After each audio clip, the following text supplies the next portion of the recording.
Well, well, well.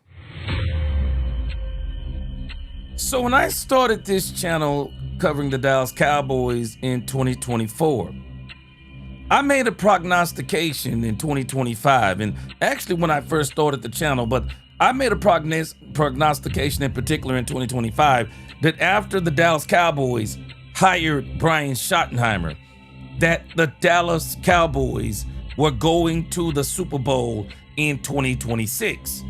And after the firing of one Matt Eberflus, I added to that no later than 2027. And the way that this team has been moving since they hired Brian Schottenheimer, and just looking at what they continue to do, I'm doubling down on the prognostication that the Dallas Cowboys are going to win the Super Bowl in 2026, no later than 2027. Let's talk Cowboys.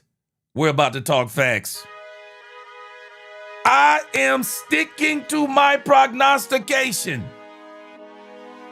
I will go down as a prophet before it is all said and done. I said when they hired Brian Schottenheimer, I had no proof of what I was saying, other than the way they were moving, it was going to equal to a Super Bowl. And I am telling us, the way this team is moving, this is how championship teams move. This is how they move. I am telling us the most powerful thing I've heard this season. And some people think this is small, but for me, it is the most powerful thing that was said when Christian Parker himself said that Jerry Jones has a vision for this team. It's amazing to me. Nobody looks at those comments. They don't like those statements. When Brian Schottenheimer says he's a big fan of Jerry Jones, Christian Parker says Jerry Jones has a vision. I find it to be strange that people don't talk about that. Those are the most amazing statements that are being made. They are telling us that this team is in sync from top to bottom. And that's how you win Super Bowls. Man, I got a great show for y'all today. I have an absolutely incredible show, I guarantee y'all today. So, man, we got a lot. I'm gonna try to get to everything today, but man, I'm telling you, I am loaded down with Cowboys content today. We're gonna listen to the Brian Schottenheimer press conference. We're gonna listen to Dak Prescott press conference. Then I found something today talking about Dak Prescott. Is he underrated? I had something the other day, I forgot to show it to you. Torrey Holt talking about George Pickens. And it is incredible when you listen to Torrey Holt talk about George Pickens. Then, see, I told y'all this, and y'all are not listening to me. And I know why y'all not listening to me, because y'all listen to other people do a lot of talk too. I know what's going on. Y'all listen to a lot of people do a lot of talking. But I told y'all this weeks ago that if you were looking at what's going on with George Pickens from the outside in, and you were looking at this and this was happening on another team, a lot of people probably wouldn't be thinking about this thing with George Pickens the way that they are. Oh, I got a dynamite story for you. Jalen Carter versus George Pickens. Wait until I show you that. Then, got a little bit of news. Cowboys got some signings. Now, they're not major. They're not major. They just kind of filling out the Cowboys roster as they get ready to go to Oxnard, California. They had some signings, had some movings, but nevertheless, the Cowboys are still doing their thing. And then, yeah, man, y'all make sure y'all stay tuned to Let's Talk Cowboys. Who's been telling you about the Brandon Sorsby stuff? I was on this Brandon Sorsby stuff long before anybody else was. And here we go. The Brandon Sorsby stuff is he's entering the supplemental draft. And all of a sudden, everybody's talking about Brandon Sorsby, and I'm hearing the Cowboys name keep getting mentioned in this conversation, and I hope it's not true. There's a and then got a great little segment. We're gonna talk about James Houston. I don't know if y'all saw this on X, but I think it's very powerful. James Houston and this whole thing about him switching positions. And then player interviews. We're gonna try to round this out with player interviews. I told y'all. We got a ton of stuff to talk about today on Let's Talk Cowboys, where we talk facts. Let's go. Let's get it. Hey. What's going on, damn doobie? I'm glad you caught me live. I'm glad to see you. What up, damn doobie? Football fanatic. He said, boy, I'm drinking the Kool-Aid now. Football fanatic. I'm just telling you, they've been moving different, and they're not done. Dominique said, I like what I'm seeing as far as the mindset of this coaching staff. That's where it begins. Success and failure begins in the mind. And once the mind believes it, the body does it. Yep, let's go. What up, Jacob Jackson? What's going on, Dak Stress Scott? Dak Stress Scott said, welcome to Let's Talk Cowboys, where we talk facts. Come in, hit the like button, let your opinion be heard. And also, please keep the chat clean. What is going on? Gabe Robinson, what is going on? Good to see you. Lynn from the 903. What up, Lynn? Lord Nova, what's going on? Real Estate Vet, he said, best chat on YouTube. What's going on? Jeremy Betts. Frank Lawrence, my man, what's going on? Hail Mary. What up, Marvin Mays? 72 Chevelle, I'm not sure. You shouldn't be getting the phone screen on a laptop or computer.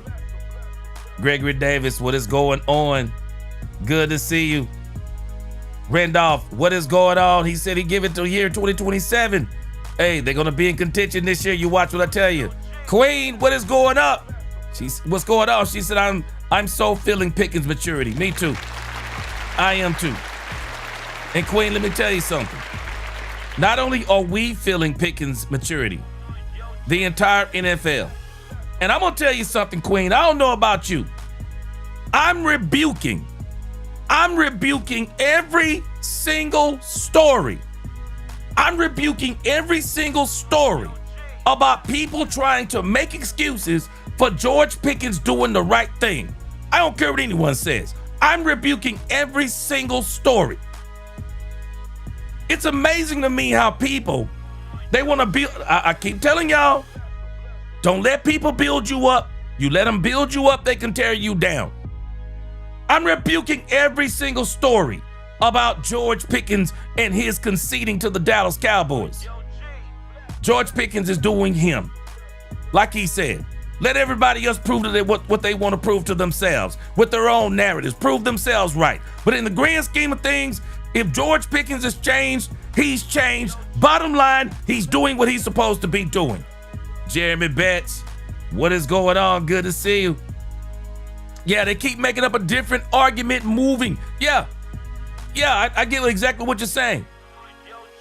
What's up, Randy? Good to see you. B Mix, what is going on? JCT Slice in the building. Baba Tunde, what is going on? Hallelujah, what is going on? Hey, hallelujah. It might not be 6, but it's looking more like 4. It's definitely looking more like 4. Y'all buckle in. We talking Cowboys today. Gregory Davis, what is going on? He said the last time the Cowboys won multiple Super Bowls was during Johnson and Landry eras. I tell you what, Shotty is starting to look. He ain't looking all the way. Y'all remember last year I had the Jimmy Johnson barometer. I'm pulling that Jimmy Johnson barometer out again. Man, hey, Brian, hey, Schottenheimer is moving up that barometer. What's going on, Brian Worley? Ty Howard. We want Easy. Easy in the building. What is going on? Lance said he watched the press conference on Dak and Shotty and Calvin Watkins is tripping. Wouldn't let anyone get questions in, especially in the Dak press conference. Yeah, they trying to get them headlines. What's going on, Marco? Damn Doobie, what is up? Carl Williams, Richard Owens, what is going on? Good to see you. Marco, what up, Marco? What is going on? 555 Kalex, what's up? Terry Tatum, what's going on? Let's keep the chat clean, Dominic Pittman said. Lord Nova, what is going on, Lord Nova? Mervin, what's going on, Mervin Antoine? What is this show about from St. Lucia? It's all about the Cowboys. We'll be putting our agenda back up in a moment. Frank Lawrence, appreciate that super chat. Pickens finally made his statement and feel energized. Yes. Anthony Gatson, Big Park, what's going on? Hey man, this dude Acho is tripping, ain't he, Big Park? Azteca, what's going on? Mr. Get Dirty, what's going on? Ray Dozen, Nathan Martin, Ursa Major, Christopher, what's going on? It is time to get this show started today. Man, I appreciate y'all rocking with me. What's going on, SM Anderson? Let's get this show started today. All right. So today we're going to get this thing kicked off proper like. We're going to get this thing kicked off with the Brian Schottenheimer press conference. Have not listened to all of it. I was able to listen to some of it. But Brian Schottenheimer, man, he's got this team laser focused. That is my takeaway after listening to Christopher Parker, Dak Prescott, the players. We're gonna listen to Clayton Adams tomorrow. Tomorrow be Friday. We'll listen to Clayton Adams, Brian Schottenheimer. This team is laser focused in ways that we have not seen in years. It is laser focused. And it is laser focused.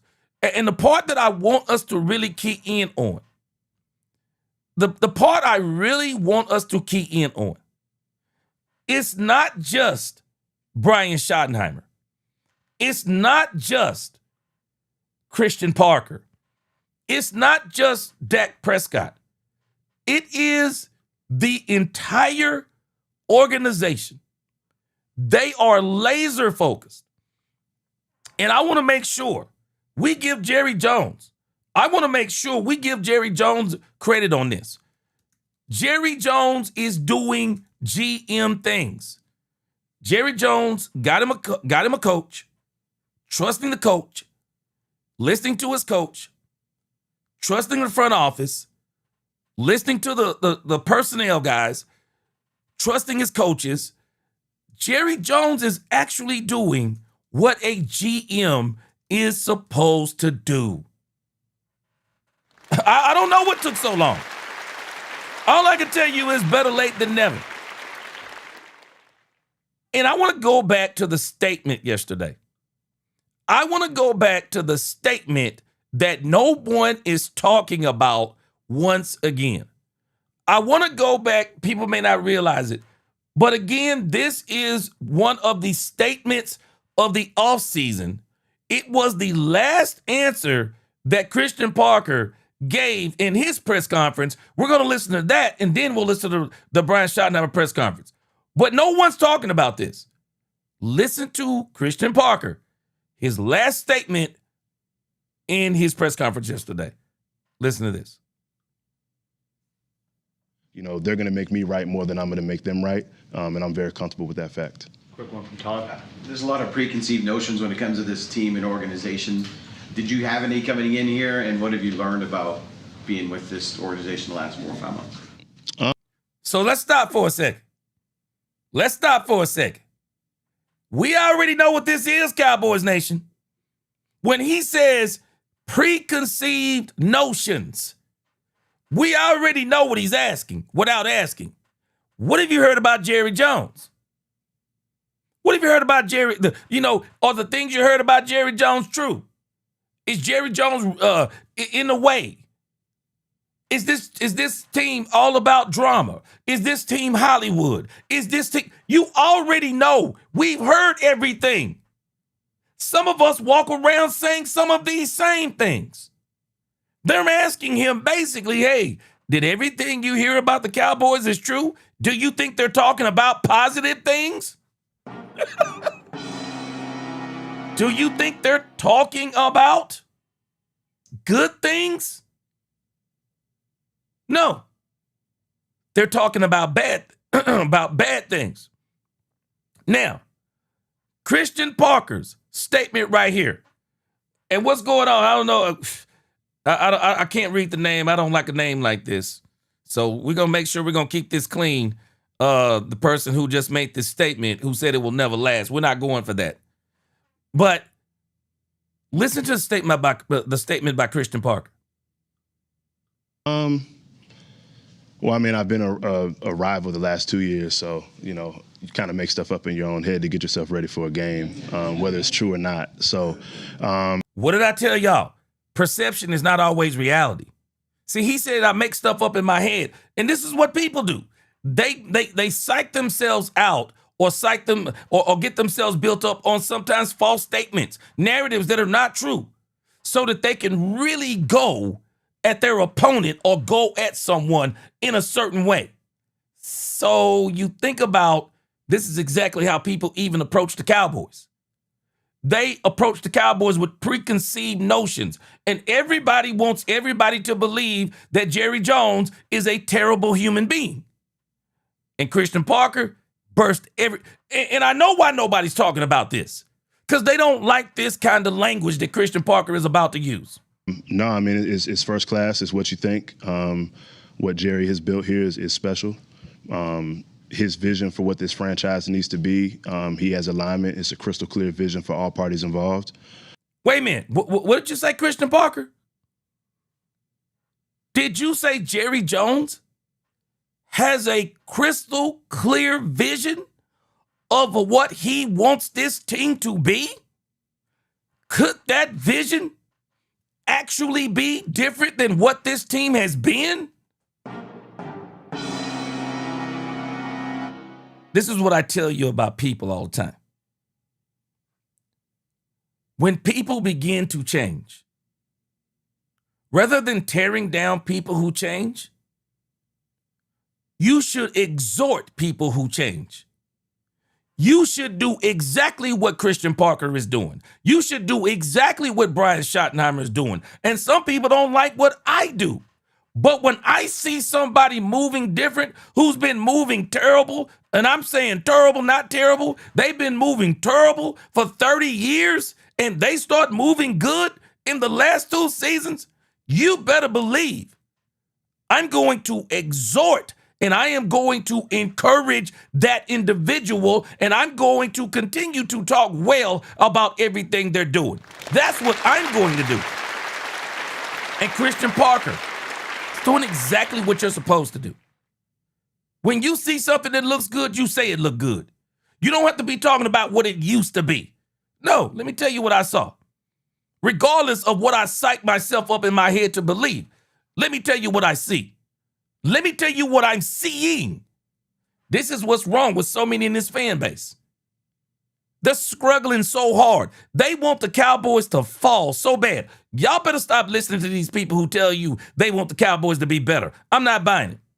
How can you want somebody to be better and all you do is bash them? All you do is bash them. You bash them and say, yeah, but I'm their biggest fan. Yes, sounds just like Skip Bayless. Skip Bayless proclaims to be the biggest Dallas Cowboy fan in the history of the Dallas Cowboys existence. And he'll always tell you all these great stories of where he was when this happened and where he was when that happened. And I'm the biggest Dallas Cowboys fan, while tearing down everything about the team. I'm just dumbfounded by people who do this. Christian Parker, this was the most powerful, or one of the most powerful statements we've heard this entire offseason.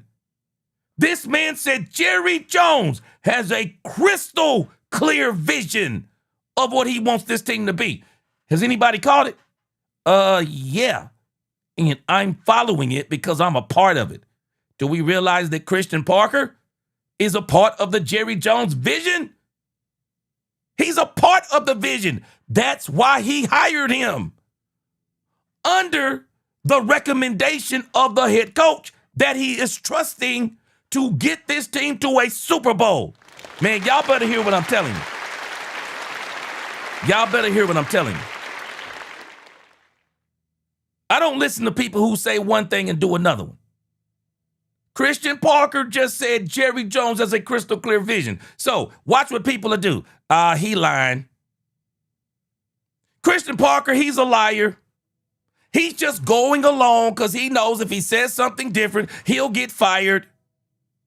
He's just doing what he's got to do to keep his job and hope that he can go somewhere else in the next couple of years. He just want to use this as a stepping stone. It's amazing to me. When people start telling the truth, we still don't believe them. And that's something that I appreciate more than anything else. All right. Thank you. Thank you. Dead silence. Did y'all hear what this man, Christian Parker, said? He appreciates that Jerry Jones is laser focused. He appreciates it. Boy, you want to talk about quieting the haters. Quieting the haters. Y'all might not realize this, but I told y'all when Brian Schottenheimer made the statement he made. Y'all might not realize what they're saying. We're not tolerating y'all talking about anybody in our building, including our owner. Man, y'all better hear what I'm telling you.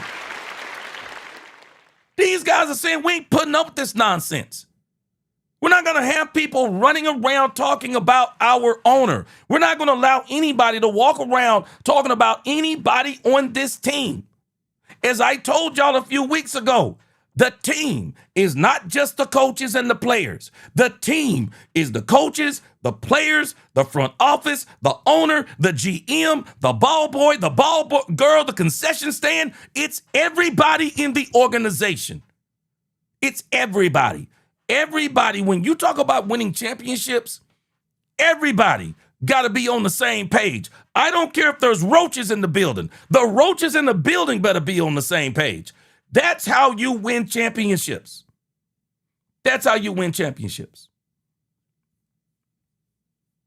I can't, unfortunately, this person right here, I'm not actually going to be able to address anything you're saying because you have an absolutely terrible name.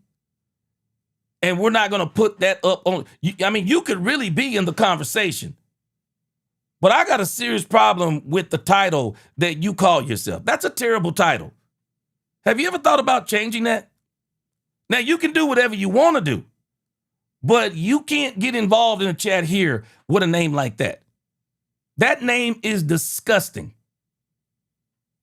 That name is disgusting. You shouldn't even have a name like that on social media. That is disgusting. You can be a part of a sensible conversation, but you're not going to be a part of a sensible conversation with a name like that. That's crazy. It's absolutely crazy. Let's get into this Brian Schottenheimer press conference. This team is absolutely on the same page.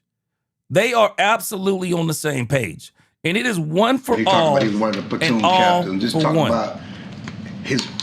This is how you win championships. I said this before, man. This is how you win championships. Everybody has got to be on the same page. Everybody. And the goal has to be to win. The goal has to be to win.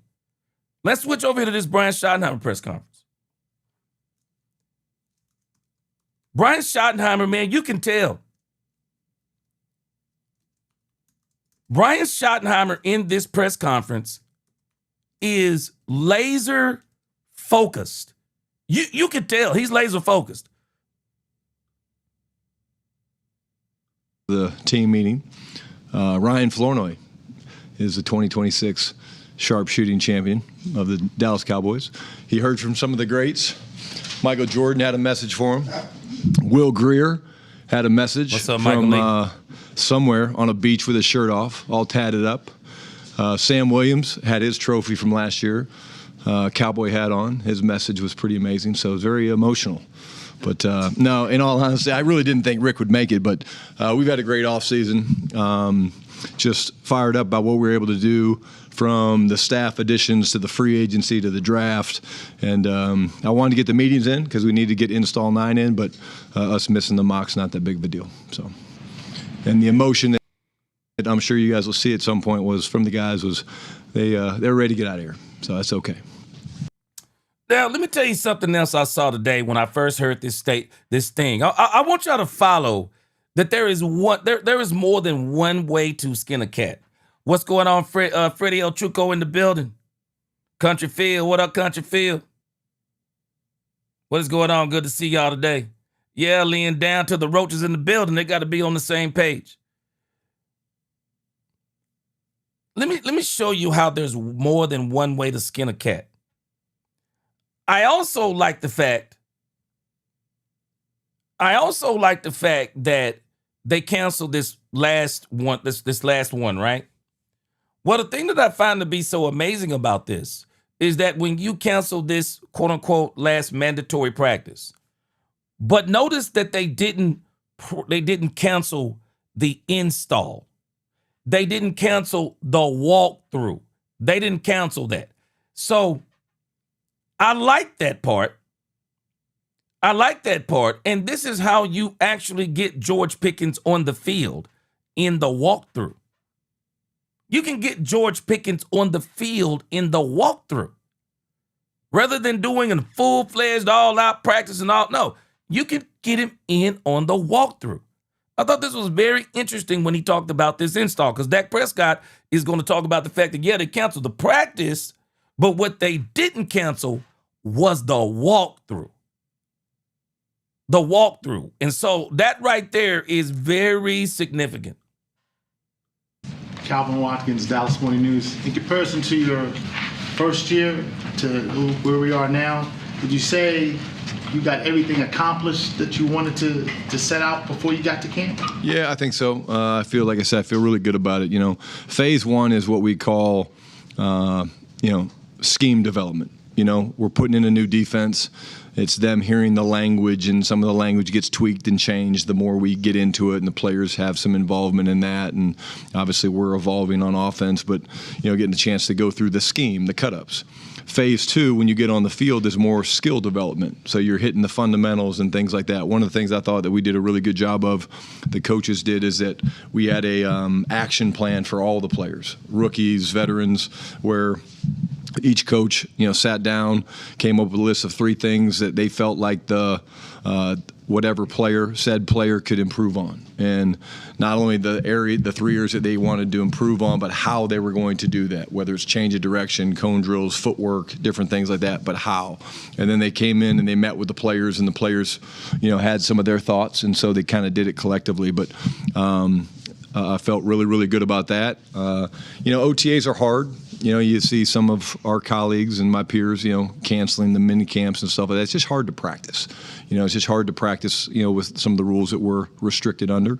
I think we got a lot of really good things done. I've done more 7-on-7 this offseason than I ever want to do again in my life, but it's kind of what we need to do. But the biggest thing that I'm excited about is the way the brotherhood and the culture is coming together, From dividing the team up into platoons and mixing and matching guys and watching guys lead and things like that, it's been seeing the different team names come together, and then the guys having words that they want to be associated with, I think was really, really good. And I think it's going to carry over into the break.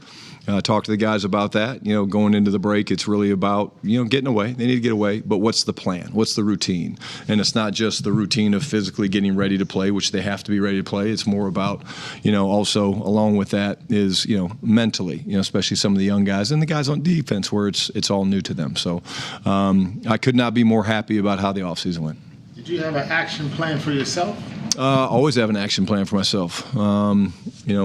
I'd say over the past 2 weeks, just working through training camp and things like that, there's a few things that are different Calvin, the two joint practices, that's kind of where the league's saying when you don't play your starters in the preseason, which we really don't, is that what's really beneficial in getting them ready to play in the regular season games and get off to a good start is having, more than one joint. And so I'm really excited about, getting a chance to compete against, the Rams and also the Saints. So, Miss Matrix, what is this going year on? We have a leadership council. Didn't have that last year. So I'm always trying to evaluate myself, and, I'll do a lot of reflecting over some shotties over the break. Clarence Hill deal. All right, hold on. I'm going to do some research on this of how do you get out of the format. Yeah, it's in the long format. Are you on a computer? I wonder if there's a way you can select rather than a mobile view. Maybe your browser is set up for a mobile view rather than a desktop view. I don't know. I think you can check that with the three dots on your browser. That may be the issue. But again, the thing that I like about what Brian Schottenheimer is talking about, I want you to think about what happened with Brian Schottenheimer last year. Brian Schottenheimer came in last year, and we may not realize this, but Brian Schottenheimer took over a very chaotic situation. Brian Schottenheimer took over a very chaotic situation. Brian Schottenheimer took over a situation, even though he had already been in. He took over a situation where Mike McCarthy was on a lame duck contract. A lot of the coaches were on a lame duck contract. There was a lot of seemed like bad blood players and things of that nature. So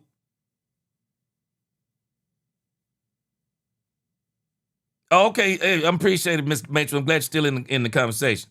So you think about what Brian had to go through.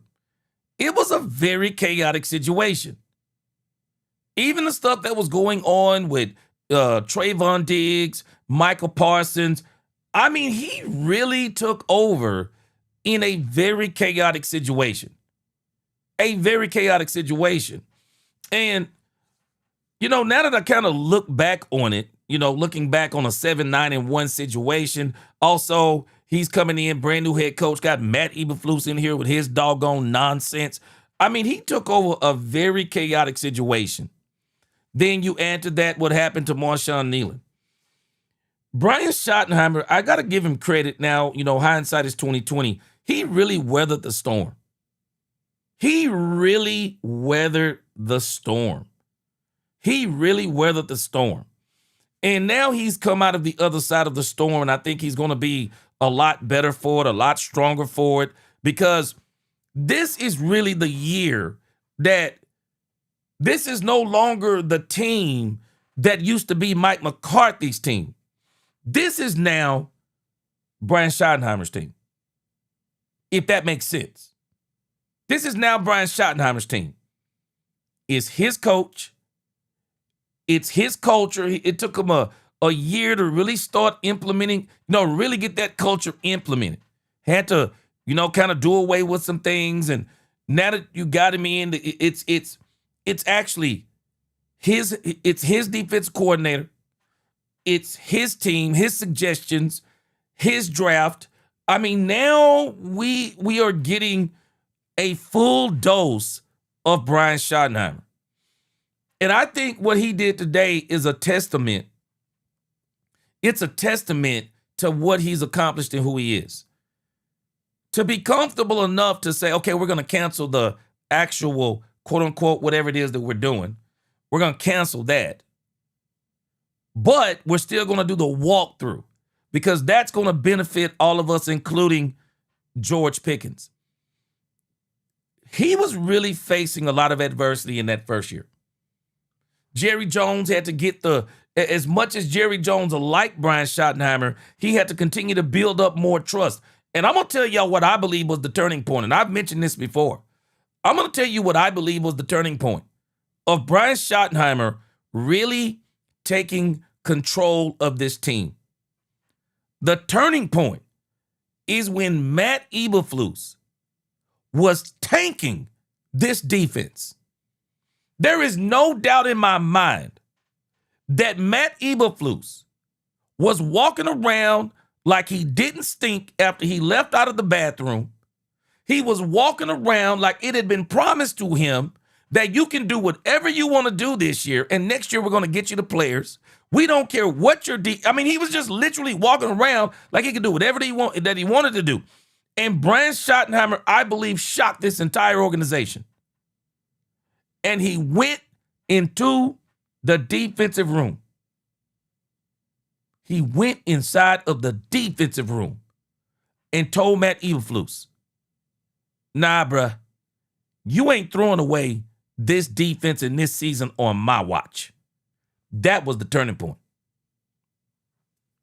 That was the turning point. He outsmarted Matt Eberflus and created a standard on this team. I just want us to think back to what happened at that point in time. We may not realize it, but that was a turning point that Brian Schottenheimer said, no, we will not throw away this defense and throw away this season. You're going to get your butt in here and try. You're going to do some different things. And I'm going to fight you tooth and nail. I'm going to let this team know that this type of stuff isn't going to fly around here anymore. Brian Schottenheimer basically said in a subliminal way, I don't give a doggone who hired you. You're not going to throw this season away. That was the turning point. That was the turning point of this team. That was the day, if anybody was if really thinking, that was the day that everybody said, this dude is serious. This dude is serious. This dude went at Matt Eberflus every which way he could in a respectful way. Hail Mary said, I believe Shotty would bring in structure, something the Cowboys have been missing for years. Yes, the main difference is the players want to play for him, although Eberflus weakened that mindset last year. Now, Hail Mary, follow this, though. I guarantee you that when Shotty went in that defensive room, I guarantee you people around that organization start saying, well, hey, man, hold on a sec. This dude is serious about his. You a first-year coach, and you go in that defensive room and say, we ain't having this mess? That was a turning point. And I'm going to tell you, I keep telling y'all, I believe he's a shrewd operator, and people don't give him enough credit. I believe he's a shrewd operator. They were talking about, yeah, man, we gonna get Matt, before we let go of Matt Eberflus, he gonna get an exit interview. We woke up the next day and Matt Eberflus was gone. We woke up the next day. What happened to the exit interview? Oh, he gone. He's gone. People don't give Brian Schottenheimer enough credit. I believe he's a shrewd operator. I do. I believe he's a shrewd operator. I believe he told Jerry, no, let's get this dude gone. Told him, get him gone. And I believe those types of things really helped out this team. That was the turning point for me. Now that I look back and I'm like, man, Brian Schottenheimer put his foot down. He made this into his team. You brought up Ryan Florida earlier. He talked about he was one of the platoon captains. Just talk about his growth and what you see for him and put him in that position. What do you like about Ryan and just the confidence that he's taking off? Yeah, Clarence, there's really not much I don't like about Flo. I would say the word you used, you kind of answered your own question. The confidence is different than it was. Not even, obviously when he was a rook, but like even last year early on, I think he was not in awe of CD and George, but like, you saw him, okay, I know I fit in, but then having the success that he had against the Jets and then having the success he had against the Lions, and you just saw him really take that step, I'd say about middle of the season last year, and he came back, man, with just a really strong intent for what he wanted to get done. He looks great. He's moving great. His routes, I think, have gotten better. I mean, here's a guy from a small school that's come in and really adapted to the way we teach route breaks and releases and speed turns and power cuts and things like that. And I really think the sky's the limit for him. And he's definitely a guy that we see finding ways to get him the ball. Now, let me say this about Ryan Flanoy. Got to give Chris Carter a lot of credit for Ryan Flanoy.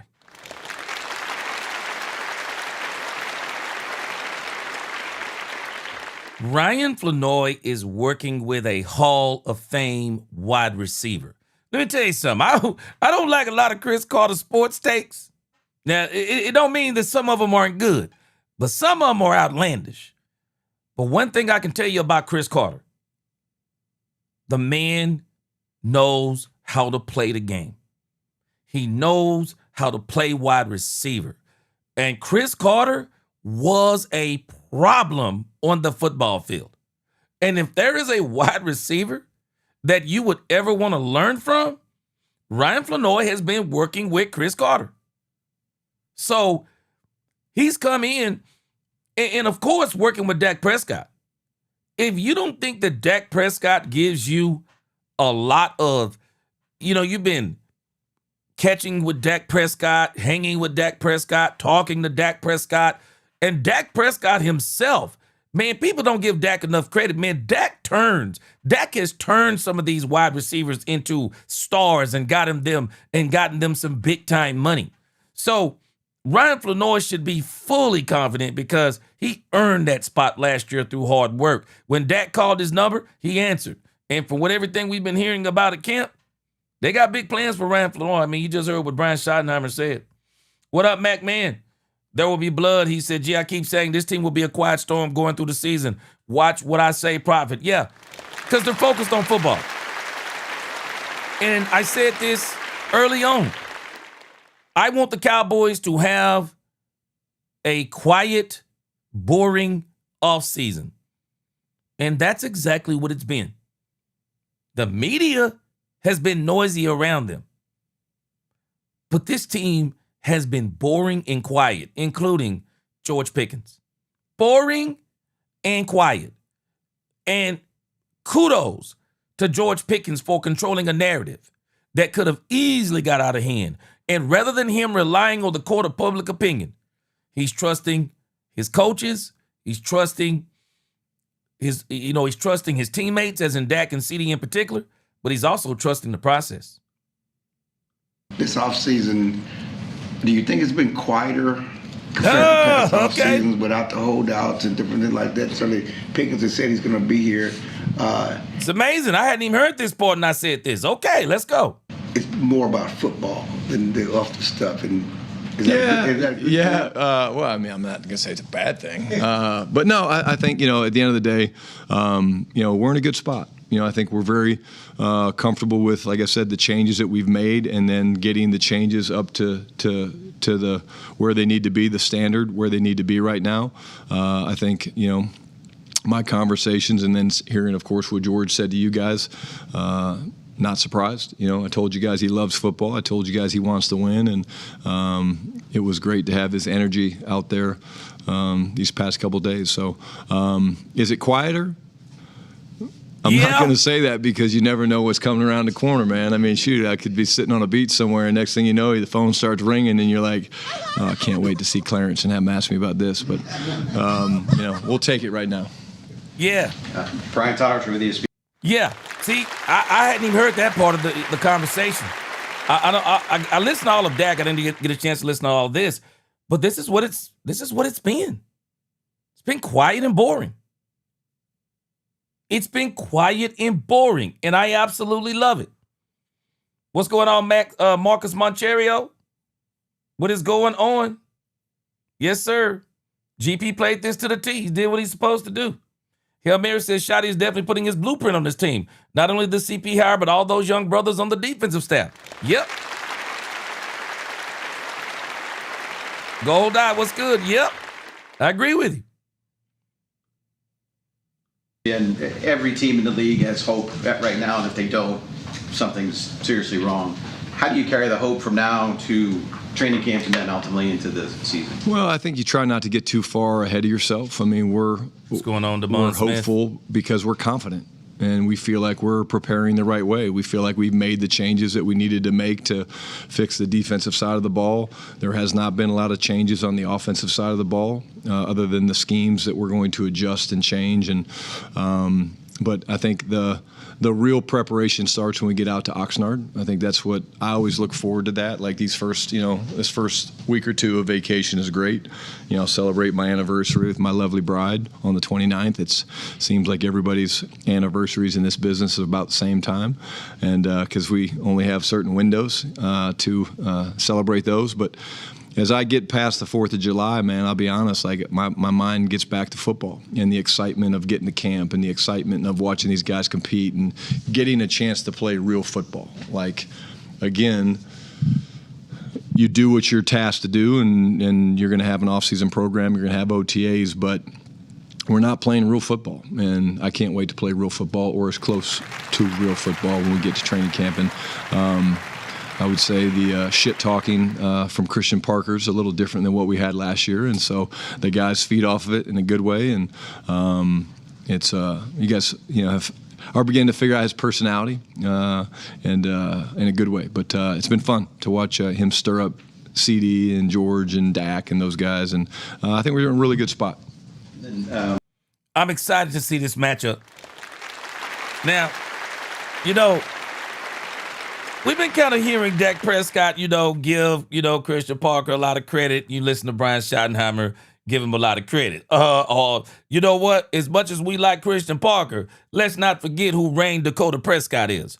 Rain Dakota Prescott ripped up Christian Parker's defense with the Eagles not once, but twice. That's not a knock on Christian Parker. I'm just telling you how good Dak Prescott really is.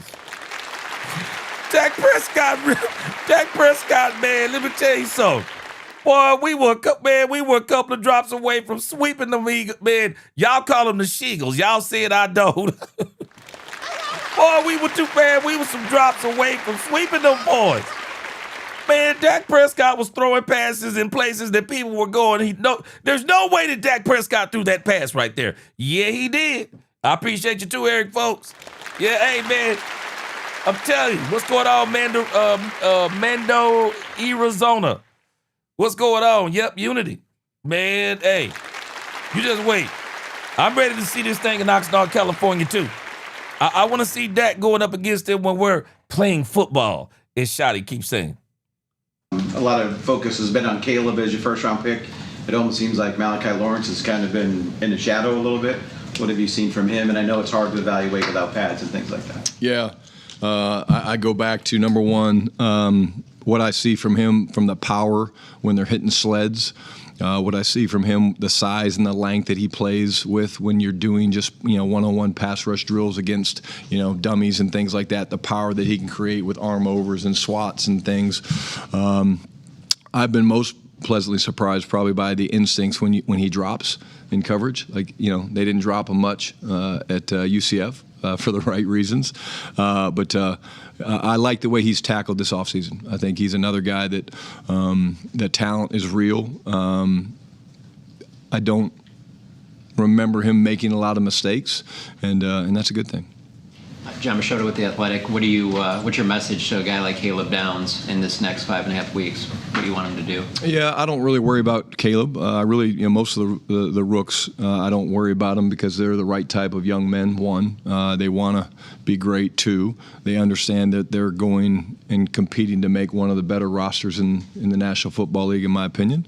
But have a plan and talk to guys that have been there. Like, they can ask my opinion about the routine, but I don't know it as well as Dak Prescott does, CeeDee Lamb, Quinnen Williams, Kenny Clark, Donovan Ezraku after year one. I think he's got to lean on those guys. But the one thing about, Caleb and, like I said, most of the guys, they're very mature and they want to work. And they're going to go home or wherever they're going, and they're going to find time to study. They're going to find time to work. They're going to find time to get together and work on the brotherhood. But just give them guidance, and of course we'll be checking in on them from time to time, just because we're going to miss them after a while. How do you get the message across to the guys when you talk about you being on the beach or whatever, and you get that phone call to get the message across that you don't want to get one of those calls, and that in these next 5.5 weeks between now and the start of training camp to maybe be a little careful? Yeah, no, we have 2 rules. I think if you have too many rules, it's hard to enforce them all. So the first one's be on time. Second one is always protect the team, and I think that's an easy way of saying make good decisions, be smart, think before you go out, think before you travel, before you pack your bag and head to the airport. Just know what you're putting in your bag. I think that's all real. We have real conversations like that. We had before Rick Burke had ruined my mock practice today, he did a great job talking about security and gambling and things like that. And, it's just making good decisions. So protect the team. We're going to need everybody to go where we're going this year and to chase the championship that we want to chase and win so badly. We're going to need everybody. So they have to think about their teammates, their brothers, before they think about themselves. What did I tell y'all? Even the roaches in the building got to be on the same page. Even the roaches. Everybody. People don't understand. To win a championship, it requires a Herculean effort. It really does. It requires a Herculean effort. It takes so much focus. And this is one of the places where Jerry Jones has made mistakes over the years.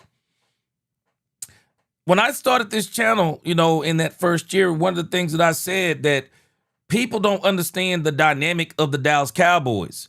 And it seems like we've finally gotten away from a dynamic that Jerry Jones fostered. This team was not only battling its opponent. It was not only battling its opponent.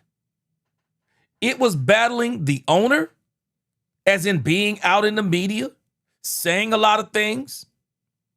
It was battling its own media, because the Dallas Cowboys media has been terrible over the years, and some of it, maybe rightfully so, but some of it taking advantage of a situation.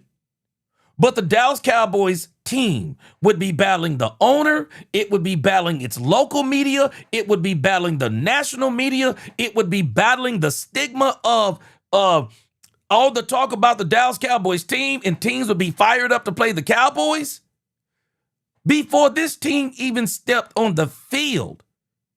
It would just be battling so many mental issues. But what he's doing now, this is why I told y'all, quiet, boring offseason. It requires a Herculean effort of everybody being focused on the prize. People don't realize oh yes, Dallas Cowboys. Are we used to the distractions? But that in itself becomes a problem. Because when you get used to distractions, you really have to, if you get used to distractions, does that not mean that you're kind of distracted? Being used to distractions don't mean that distractions don't bother you.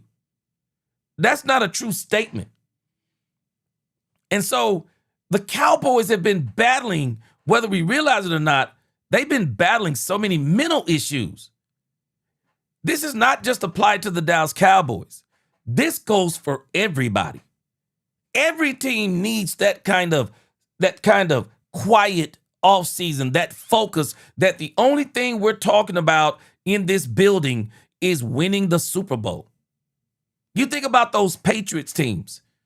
What did we ever hear from those Patriots teams, hardly but football? I mean, We would literally listen to Bill Belichick sitting at the Bill Belichick would be at the podium. And they would be trying to ask him all of these distracting questions. And Bill Belichick would just be like, for example, if the next team was the Kansas City Chiefs, they would be asking Bill Belichick about crazy questions. And Bill Belichick would just say, we're just focused on playing the Kansas City Chiefs. That's all we're focused on. That's laser focus. That's not a team that says, no, we're used to distractions. No, that's a team that says, no, we don't want distractions coming out of this building. And that's what they're doing.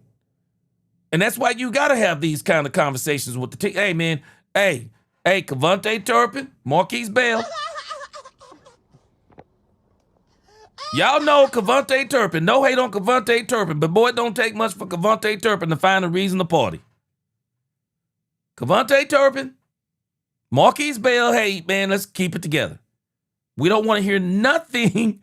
We don't want to hear nothing when we come back. We don't want to hear nothing during this off period. Because this off period will be over before we know it. Cowboys they'll be in Oxnard, California before you know it. So you got to stay focused, man. Got to stay focused. Appreciate you, Dallas boys. Appreciate you being here. Mose Logan. Yeah, what up? Robert Dudley, what's going on? Yeah, Robert Dudley, everything has to be aligned. Everything has to be aligned, man. I mean, I'm talking about, when you're talking about winning a championship, I mean, you're talking about down to the battle of attrition of health. You're talking about down to the battle of attrition that other teams may not be healthy. I mean, all the way down to referee calls, man. You got to be laser focused because there'll be so many opportunities to take advantage of things. Douglas Harrison, he said, wait, what up? He said, Shotty, like he got an entire organization focused. Yes, he's got an entire organization focused. What up, T-Mac? What up, T-Mac?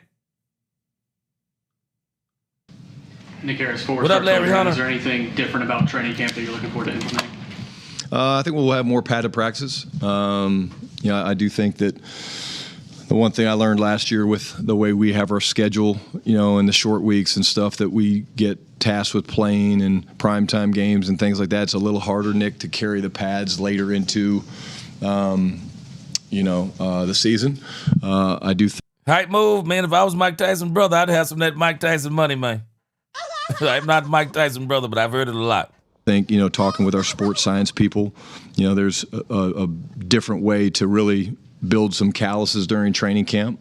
And then when the season starts, we're going to have a hard type of week, a medium type of week, and a light type of week. But I think it's important that you go from hard to medium light, but you got to come back up to medium as you're getting ready for the playoffs. So explaining that to the players so they understand it's not a punishment in week 16, week 15 when we put the pads back on.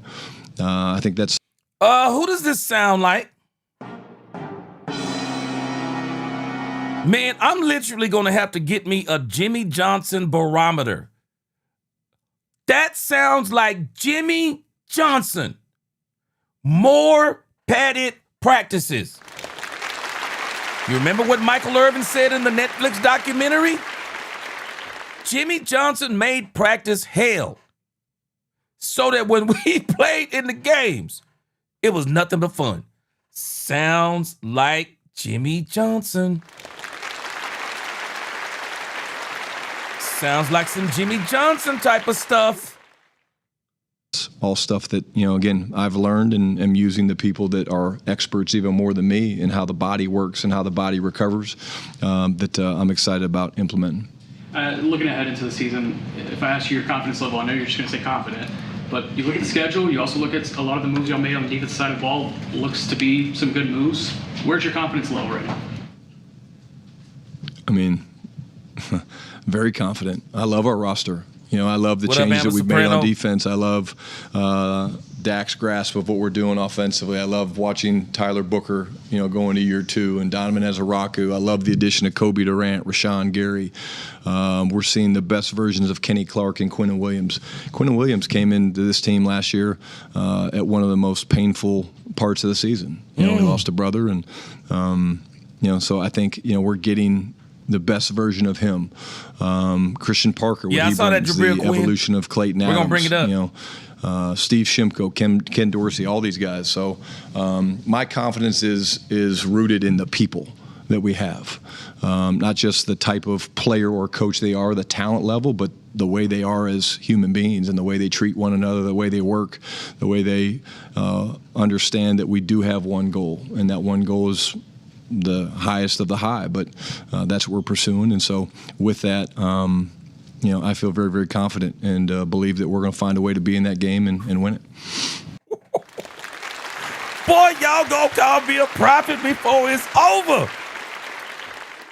Are we hearing what this man is saying? We're going to find a way to the Super Bowl. Yeah.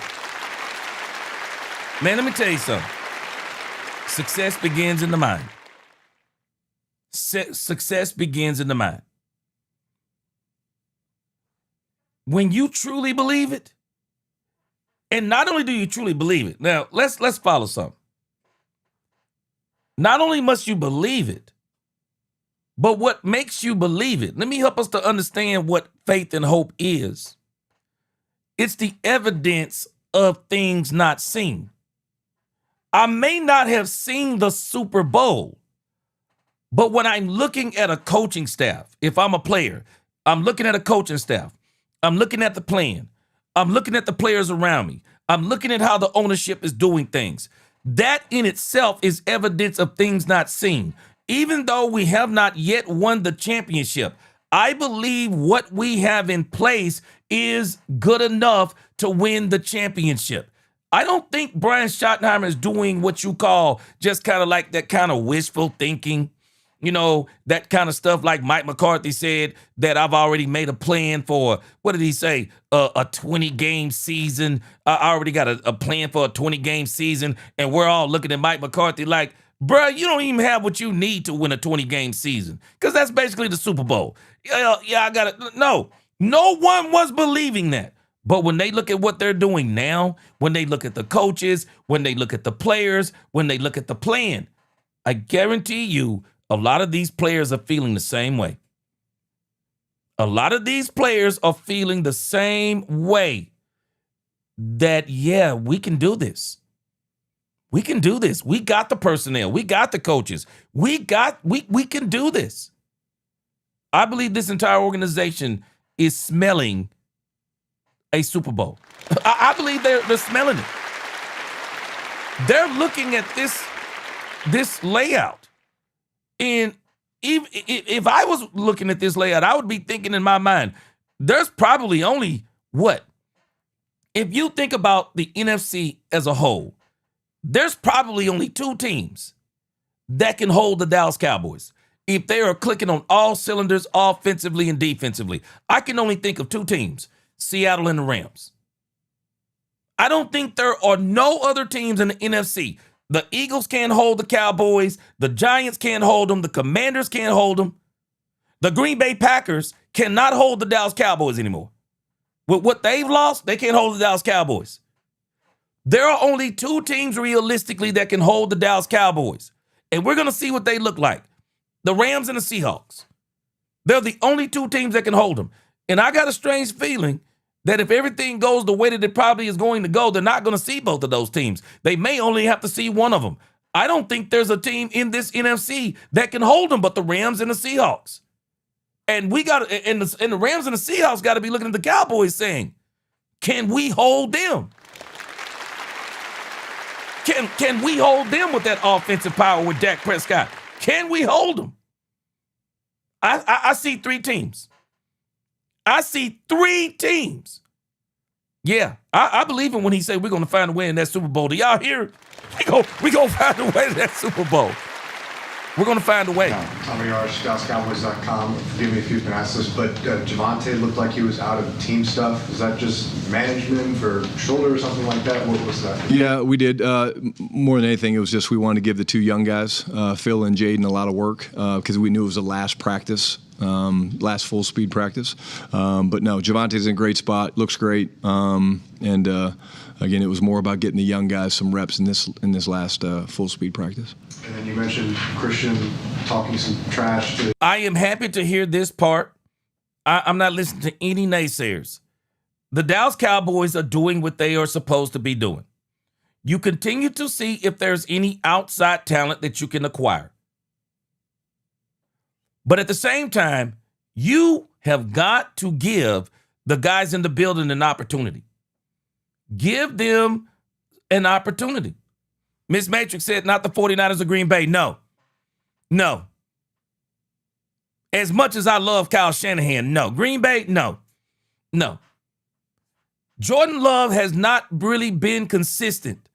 Jordan Love is still riding a 2023 playoff game where he beat the Dallas Cowboys. Well, the Green Bay Packers beat the Dallas Cowboys. Jordan Love hasn't been consistent since he got the contract. If he's not hurt, it's something else. I'm not worried about the Green Bay Packers at all. Even with Michael Parsons over there, no, not worried. Not worried in the least. Not worried about the 49ers. I think they got some. I think the 49ers got some rebuilding to do. They got some rebuilding to do. Absolutely, they got some rebuilding to do. Lotus, Low2G98, he said, I believe Philly's going to get a 50 burger put on them this season. Christian Parker is going to have this defense dismantle them on offense, speaking it into existence. Yeah, I think that Christian Parker is going to be a problem. I think Christian Parker is going to be a problem for the Eagles. Absolutely. Dak and those guys, does any of that ever get directed to you? And if it does, do you talk back? I will, but no, I let them do that. I try to stay in the moment, and then I try to be head coach. Like when we get out of training camp, there'll be periods that we do that I don't call, and I want to be the head coach. And if it's a competitive period, I'll let Clayton call it. I'll let Dak call some things, and mix it around a little bit. But because I want to be the head coach, and I've said it, I think, a couple times this spring. I believe defenses win championships. I do believe that. And so if the defense is giving us headaches, it's fine by me. Okay. Now think about what Shotty is saying. We had a top 3 offense last year. Now, this is 7-on-7 stuff, so we ain't really tripping on 7-on-7 stuff. And I think this is why Shotty keeps saying he's ready to play real football. Yeah, I want to see this defense hold this offense when we're playing real football. Because 7-on-7, that's just that's an offensive thing. That's all 7-on-7 is. I want to see what we look like when we get in training camp. I want to see what we look like in Oxnard, California, especially when we start sparring with the Rams. Because I am telling us how we looked against the Rams last year was exactly the way we looked against the entire NFL. I mean, we were laughing last year. We were like, man, how are the Rams just running wide open? And Brian Schottenheimer, he said, oh, man, it's just, we're just scrimmaging. People shouldn't take that to heart. What? It was the same way when the season started. Teams were running wide open on the Cowboys. Running wide open, couldn't stop the run. We stopped it for a little while, but we couldn't stop it consistently. So everything is going to really start coming out when we get to Oxnard, California. That's when everything's going to start coming out. What are we looking like when we start playing, number one, when we get the pads on and we start playing against each other? And then when we start going against the Rams, when we go against the Saints in these scrimmages, I want to see what we look like then.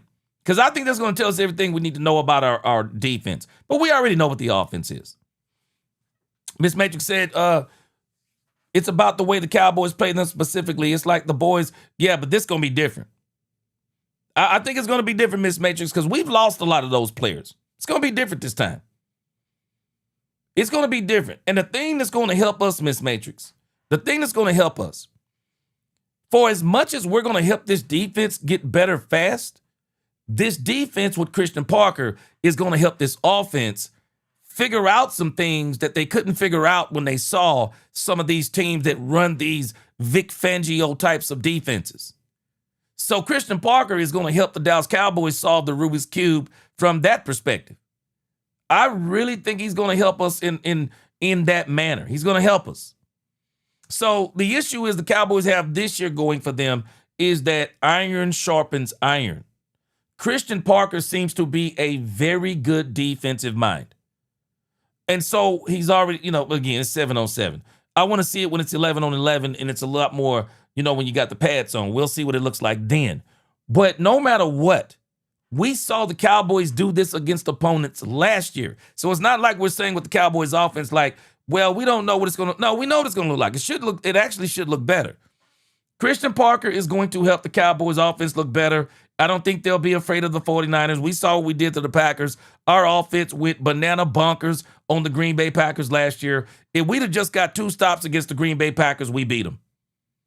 No fear as it pertains to the Green Bay Packers. No fear. No fear. I don't think there'll be any fear in this team when it comes to the Green Bay Packers. Not worried about the 49ers. The 49ers got a lot of work of their own to do. They got a lot of work of their own to do. Not worried about the 49ers. But the 2 teams that the Cowboys, that I do think is going to be an issue are going to be the Rams and the Seahawks. I definitely see the Rams and the Seahawks being an issue. NFL Network. With that being said, this week, Washington, one of their players is talking about they've learned to be a bunch of Denzel Washingtons, really selling things. They're having a disguised defense themselves. How helpful is it for you to see that now day in and day out in practice? And where are you seeing yourselves get stressed and where do you want to work on it, Can? Yeah. See, Slater is mentioning the same thing that I'm saying. It helps when you got Christian Parker on the other side. Because even if it's not the players per se, it's just his scheme overall. Christian Parker's scheme overall is going to help the Cowboys offense see more modern day defenses. So some of the things they were struggling with as far as goal line, red zone, some of those things, Christian Parker is going to help the Cowboys solve those things. And at the same time, it's going to help this defense going against a top 3 offense. It's also going to help the players. You think about Caleb Downs. I mean, he don't have to wait until he gets into a game and be baptized into this league. Caleb Downs is getting baptized into this league by CeeDee Lamb, Christian Parker, by CeeDee Lamb, George Pickens, Ryan Flournoy, Ferg, Trigg. He's going to get baptized in this league real fast. Because, again, we are a top 3 offense. We're not to be played with offensively. We're just not to be played with. So all of this is going to help. Iron sharpens iron. A lot of these teams, when they see the Cowboys, the good thing is they're not going to be looking at the same old Cowboys. They're not going to be looking at the same old Cowboys. I think there's different ways of disguising defense. I think, what Durante and Washington's going to do is probably going to be different than what we're doing here. Everybody's got a little different flavor to it, but there's no question they make it difficult because they try to make us, have to react on the run. We've had a few periods where, the pass coverage, that they present here and the way I say it, the way they change the math, Jane, is really, it's impressive. But at the same time, we've got pieces on the outside that if you want to change the math and you want to send 5 guys at 3, I hope you guys can cover George Pickens and CeeDee Lamb one-on-one. And so they're not the only ones that can do algebra. We can change the math as well. Exactly. That's the point. See, we may not realize this, but our defensive calling, and no knock on Mike Zimmer is antiquated. Mike Zimmer is antiquated. That doesn't mean that Mike Zimmer isn't a good defensive coordinator, but he's antiquated. Christian Parker, all the way down to the Washington Commanders. Are we hearing what he's saying? Christian Parker is even preparing the Cowboys for even what the Commanders are going to be doing. No matter what everybody's doing, he just explained it. They're all running this same type of defense now. They're all running this same type of defense. Christian Parker is preparing them to go up against what they're going to see, not only in the regular season. Christian Parker is paying dividends. I said this before. He's going to pay dividends that people don't understand yet. He knows these defenses inside and out. They're all running the same defense. Seattle, the Rams, now we know the Commanders. I mean, they're all running the same defense. They might put a slight variation on it. They're all running the same defense. And it's going to be the same thing that's going to give all of them problems when they see the Dallas Cowboys. That Vic Fangio defense is really, really good. The problem with that Vic Fangio defense, and it's the problem that anybody has, when you have the kind of talent the Cowboys have offensively, and not only the kind of talent, here's the part that people also are discounting: the brain of Dak Prescott. We watched Dak Prescott last year rip some of these same defenses to pieces. Rip these defenses to pieces. Ripped them up. We've seen it over and over and over. Dak is one of, if not the best, tight window throwers in the league now. Dak has been ripping these defenses to pieces. There will be no fear now, especially now when they see the Dallas Cowboys. It's going to be a whole different story. It's going to be a whole different story. You watch what I tell you. Next question for you. Congratulations on your upcoming anniversary. Thank you. You were just at Overshown's wedding. Jake's is coming up. What advice would you give to them? Because she's been with you, a lot of moves, watched how tough this business is. What message do you give to the brides and to the players to make a marriage work in this football life? Well, number one, I think it's the most important decision that you make in your life. I know I would not be here. I don't want to get emotional talking about my wife. Ooh. Boy, that's a powerful question by James Slater right there, boy. That's a powerful question. Ooh. Being married in this football life. Woo! Ooh, that'll make you emotional right there. But, I would not be here if it wasn't for her. Yeah. But it's the biggest decision you're going to make in your life. Yeah. In this business, you better find somebody that's independent because they wear a lot of hats, whether it's chasing owls out of the house or things like that. Moving. She doesn't want me around when we move. She wants me out of the house. She wants me someplace else. But, you find the right one. You got to communicate. It's never 50-50. It's usually 70-30, 80-20, 20-80, and you just appreciate that. But, I'm very blessed. Brad Sham, Cowboys Radio 105.3 The Fan. You talked about Blue's improved approach. Are there returning defensive players who were maybe either under the radar or underperformed or not impact players last year whose approach you have seen that have similarly impressed you? First one that jumps to mind, obviously, is just Demo with the way he's attacking the mic spot, the green dot. Again, I'm not saying Demo's going to wear the green dot. I'm not saying he's not. We've got time to figure that out. He's done great. Yeah, he wearing that green dot. He already said it. That he's already spoken it to existence. Frank Lawrence, appreciate that super chat. Frank Lawrence, I agree with you on this. Caleb, Malachi, and Jay Sean are not ordinary rookies. They have the type of ability that once they learn this Christian Parker system, they will more than likely come in and have some pretty good success. I'm not saying they're going to have veteran success, but I think they're going to have some very good success. I really do. I think they'll have some very good success. What's going on, Newhouse fam? I think they'll have some very, very good success. I really do. I really do. And a lot of people are saying that Caleb Downs is going to be the defensive player of the year or rookie defensive player of the year or whatever the case may be. Man, as much as I like Caleb Downs, man, I'm sorry. I'm just telling y'all who I believe is going to be the defensive rookie player of the year or however that goes. I think it's going to be Ruben Bain, man. I think it's going to be Ruben Bain. Reuben Bain, Caleb Downs has been put on a pedestal since he hit the league. And I don't think that's going to affect his play. But he's been really put on a pedestal. And I think he's going to play extremely well. Reuben Bain, man, people were doing everything they could do for this dude to not even get drafted, it seemed like, man. They were abusing Reuben Bain's hairline. They were talking about Reuben. I mean, they brought up the old car accident thing with Reuben Bain. I mean, they were talking about his arms are too short. I mean, they were just saying all kinds of things about Reuben Bain. I just think this dude is playing with a different level of chip on his shoulder. I think Reuben Bain is going to be incredible.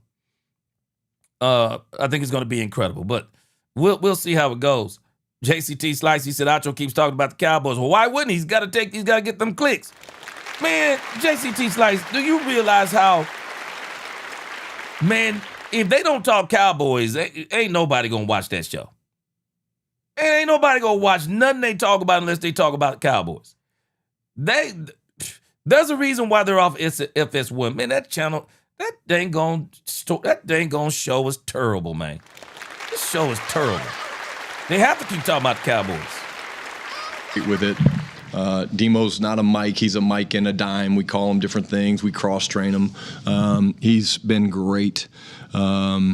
Again, I'm going to say it again, like, it's so cool for me to walk by Christian's office and see the line. Literally, there's a line of guys that want to sit in there. I think it started with PJ Locke because he was with CP in Denver.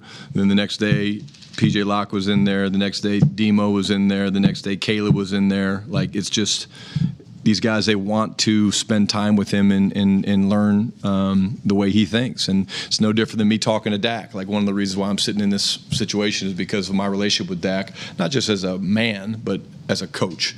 And we read each other's minds, and we can fight like brothers. We fought the other day about something that was fun. And but I think, you know, Demo, Kalen Carson's having a great camp. I love Kobe Durant, the way he's wired. Malik Hooker's been awesome. You know, Siobhan Revel, he's been great. Yeah, it's just, you know, there's a different confidence on that side of the football. But again, hold my judgment because we're not playing real football right now. See, this is one of the biggest problems with Matt Eberflus. Matt Eberflus needs to take a couple of years off and kind of reassess what's going on with him. Matt Eberflus has a people problem. I don't know if it's as much X's and O's with him. I think it's a people problem with Matt Eberflus. I believe somewhere along the line, Matt Eberflus started smelling himself and became very arrogant. And it happened his last 2 years in Chicago.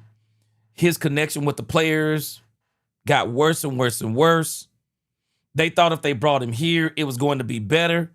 I don't think he ever had a connection in Dallas. I mean, even though Jadeveon Clowney kind of talked about him, I don't think there was a connection in Dallas. I really don't. I don't think the players connected to him. But what we are seeing with Christian Parker, they're connecting with Christian Parker.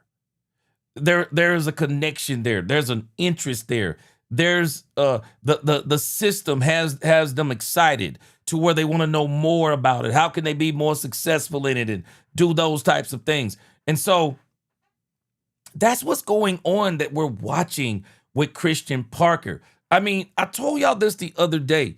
People discount people connections. They really discount this. Relationships are important. Relationships are important. How you deal with people are important. And one of the biggest parts of football, and I hear people, they just discount this stuff all the time. But the mentality of players matter. It just matters, man. It just matters on so many levels. This is the part I'm telling you Jerry Jones kept leaving off. The mentality of your team. Where do they get that mentality from? They're not supposed to be getting it from the owner. They're not supposed to be getting it from the GM. They're supposed to, some of that mentality they got to already have. You got to already have some of that mentality. But that mentality comes from the coach on down. Your coach even has to put that into the owners in a sense. He's got to get the owners so excited about him that they hire him. And he's got to be infectious. And this is kind of what we've been seeing with Brian Schottenheimer. He's laser focused. He's laser focused. And again, see, a lot of people don't understand what we're talking about here. So let me help some people out. We get people because they always want to be negative. They look at a glass as half empty. I'm sorry, I look at a glass as half full. So you can love it, like it, or hate it. You can still be excited about your team. Listen to what I'm telling you, Cowboys fans, and don't let anybody tell you different. You can be excited about your team and still be saying in the next sentence, but we have to see it on the field. You can say those things. People act like you can't say those things. Yes, you can. You can be excited about what your team will do or can do based on what you're seeing. It doesn't mean they're going to do it. Doesn't mean they're going to do it. But based on what you're seeing, you say they can do it. They can do it. It's okay to even say they will do it. Then we sit back and wait and see. But it's okay to be excited about your team and still be saying what Brian Schottenheimer keeps saying. What does Brian Schottenheimer said earlier? We're going to find our way to the Super Bowl. What did he just say then? We haven't been playing real football. Got to see it on the football field. I don't understand why people can't understand this part. People will actually get mad if you're excited about the team. Oh, don't be so quick. No, you don't be so quick. I like what I'm seeing. I like what I'm seeing. Haven't seen it in years. Yes, I'm going to be excited about it. If you don't like it, I guess you don't need to be in my sphere.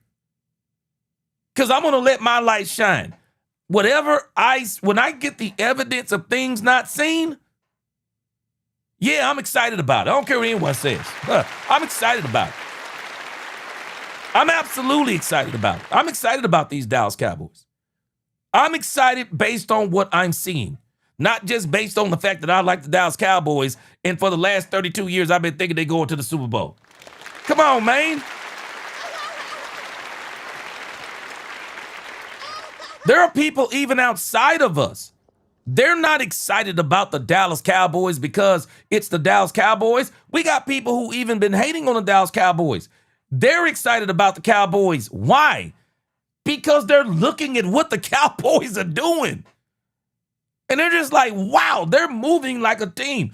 Dare I say, they're moving like a team that wants to win a championship.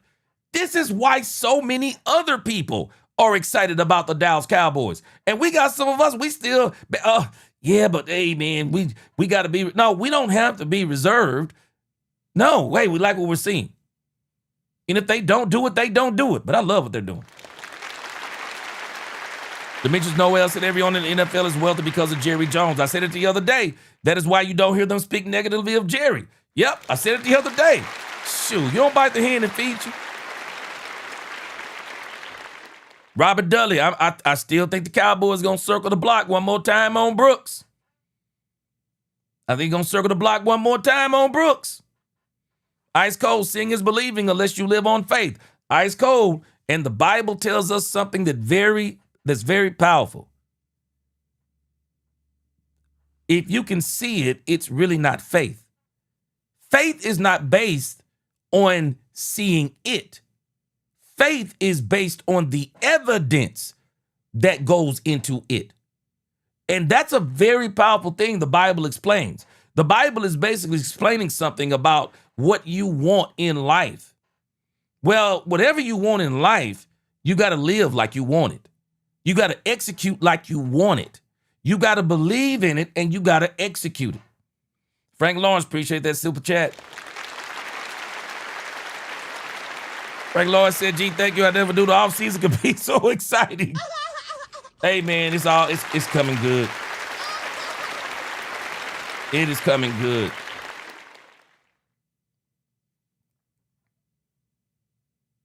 All right, I'm banning any kind of talk like what I just saw from this JPE bar with a gun showing. When we're not putting up that stuff. I'm not even on that type of energy. Yeah, JCT Slice, he ain't the only one. Believe me, there are people in Cowboys Nation that want George Pickens to act a fool too. He ain't the only one, so he ain't the only one need to be pointed out. Tony Hubbard said can't just be CD Pick and JW. Every offensive player got to be a threat. There it is.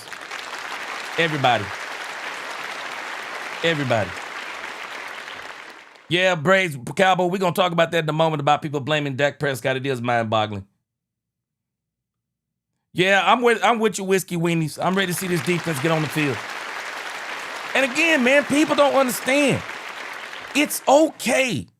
I don't know, maybe somebody got to say it out loud because we got a lot of people out there, they want you to walk around. I don't know how they want you to walk around.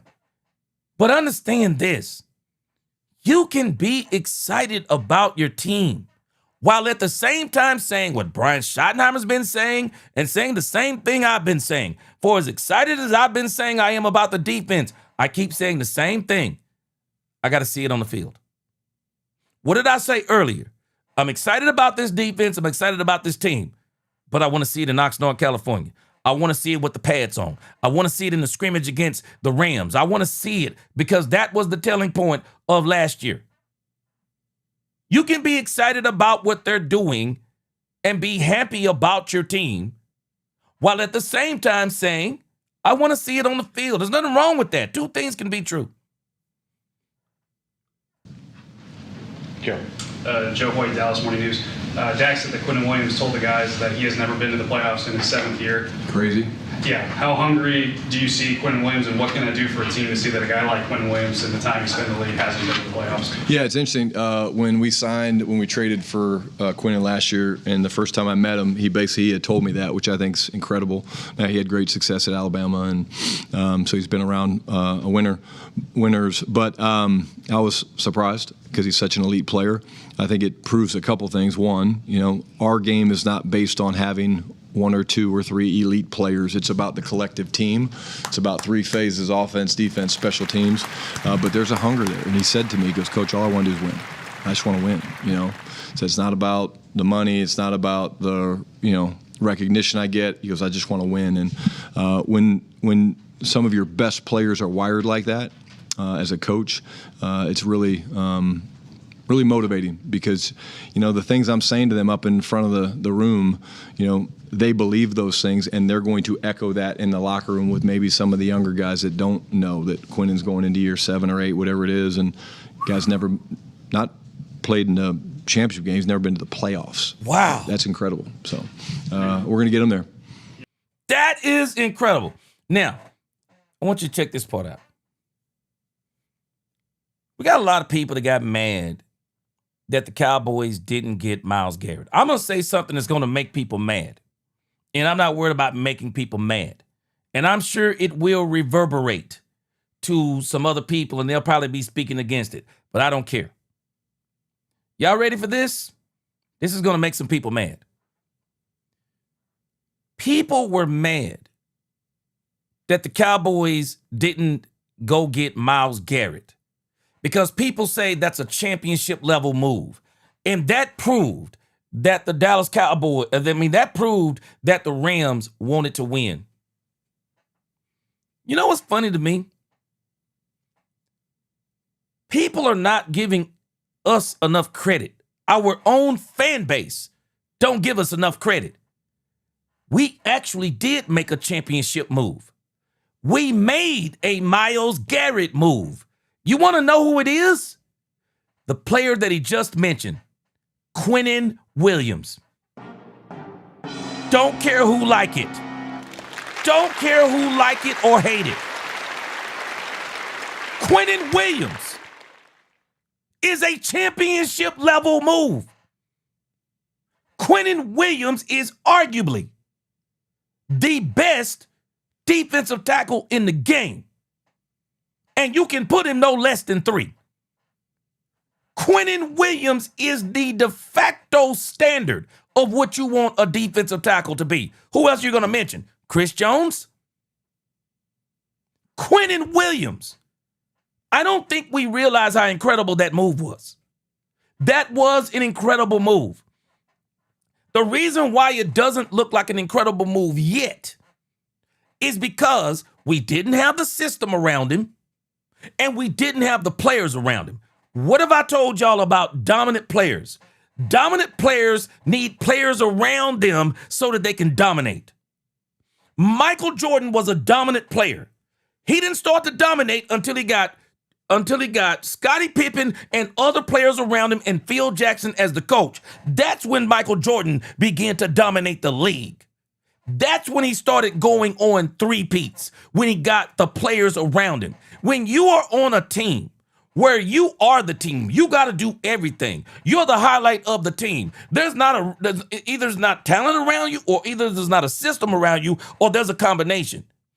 You can be the best player in the league, but you're not going to dominate the way that you should until you get on a team with a coach and a system that allows you to be the dominant player that you truly are.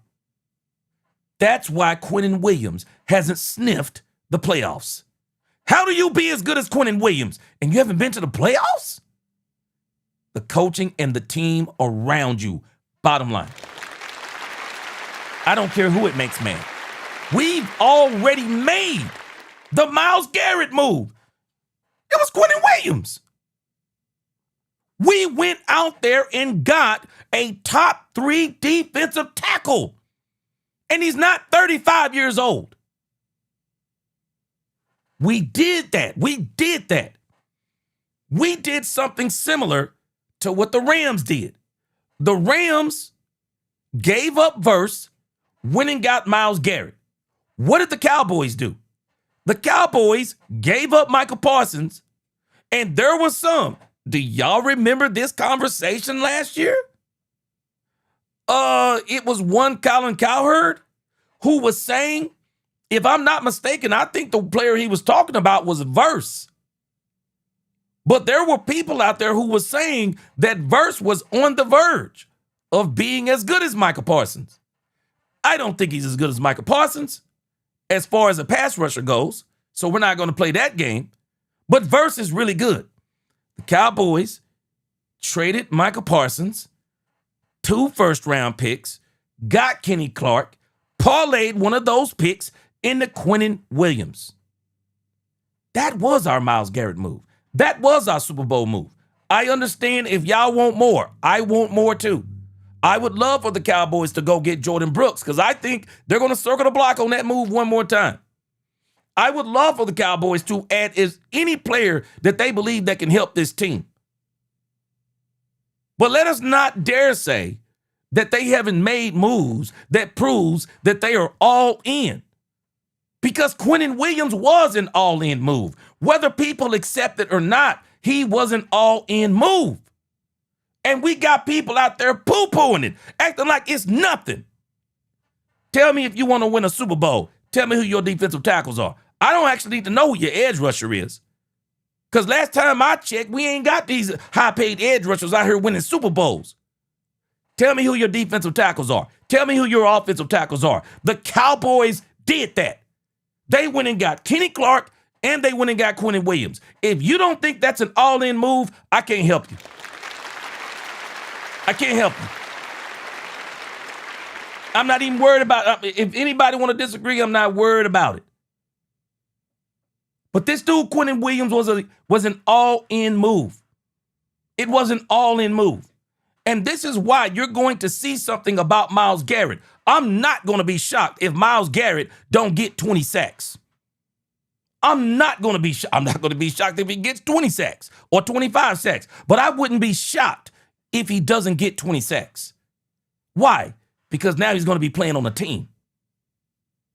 Now he's going to be playing on a team. And things look different. People perform different when they're on teams because it's no longer all about them. So it is amazing to me. You got a player with the talent of Quinnen Williams. He's never sniffed a playoff? That's crazy. That is And one thing you and insane. Jerry Jones both talked about when he hired Christian Parker was his ability to teach. He's been literally quizzing players with pop quizzes and things like that. What does that tell you about him and just his teaching style in general so far? Yeah, that he understands, what teaching's all about. It's not about what you say. It's not about what I get up there and how I present something or how cool I present it, whatever, the energy. It's do they retain it? And again, Brad's going to learn different than Todd, and Todd's going to learn different than Calvin. And so, you got to say things different ways, but you also have to be willing to test them. And the way we kind of like to do it, as a staff with our players is, a little 5 to 10 minute tests on the spot, not take home, and just kind of see where they're at. And it's our way of checking that the installations that we're doing. Hey, do we need to pull back? Are we okay? Do we need to move forward? Who's falling behind? If someone's falling behind, what's the plan to get them caught up? And it's just a great way of gathering information based on, how our guys are learning. Garrett Podell, CBS Sports. Hey, Brian, you said last year when CD was out, you learned that George could move all over the formation and do a lot of different things. What more are you exploring doing with him, like from a formational and maybe route running perspective that you didn't do with him in year Can he one? tell you that, John Machota? Well, number one, I will say this about George. Like when George came back, I was a little bit not worried, but I was like, it's going to be interesting to see how much he remembers because we've made minor adjustments, but he was on it, man. In all the mocks and the walkthroughs that we were doing, he was terrific. As we talk about evolving, I would say the biggest thing we're doing is we want to move George around more. He's not just going to live at X. He doesn't like that anyways. We want to put him in the slot some. We want to get him isolated some to the front side, the same side as the tight end. Now, follow this. This is the part that people don't understand about George Pickens last season. George Pickens was ticked off in that Detroit Lions game, and people don't understand why he was ticked off. George Pickens, follow this. People don't realize that a lot of these football players, I really do think people sometimes kind of look at players and think they're dumb. People don't realize how smart these football players are. A lot of these guys, this is all they've done their whole life. They know football. They know how to play football. And some of these players are exceptionally smart. And I believe George Pickens is a lot smarter than a lot of people give him credit for. George Pickens could clearly see what the Detroit Lions were doing. And George Pickens got in his feelings because as clear as he could see what they were doing to him, that Brian Schottenheimer wouldn't make the necessary adjustments to stop letting this team think they could shut him down. If the Cowboys do what they're supposed to do, no team in this league can shut down CeeDee Lamb or George Pickens. No team in this league should be able to do that. George Pickens was ticked off because the only thing they just relegated him to, for whatever reason, they went right back to just slants and go. Man, George Pickens was ticked off. He was like, man, this is bullcrap. Now, he don't need to do that. He had that lapse against the Detroit Lions and I think against the Minnesota Vikings, because they both kind of used a similar plan. And Brian Schottenheimer came back later on and apologized and said it was his fault. Yeah, are you hearing what he's saying now? Yeah, we're not just going to line George Pickens up at the X anymore.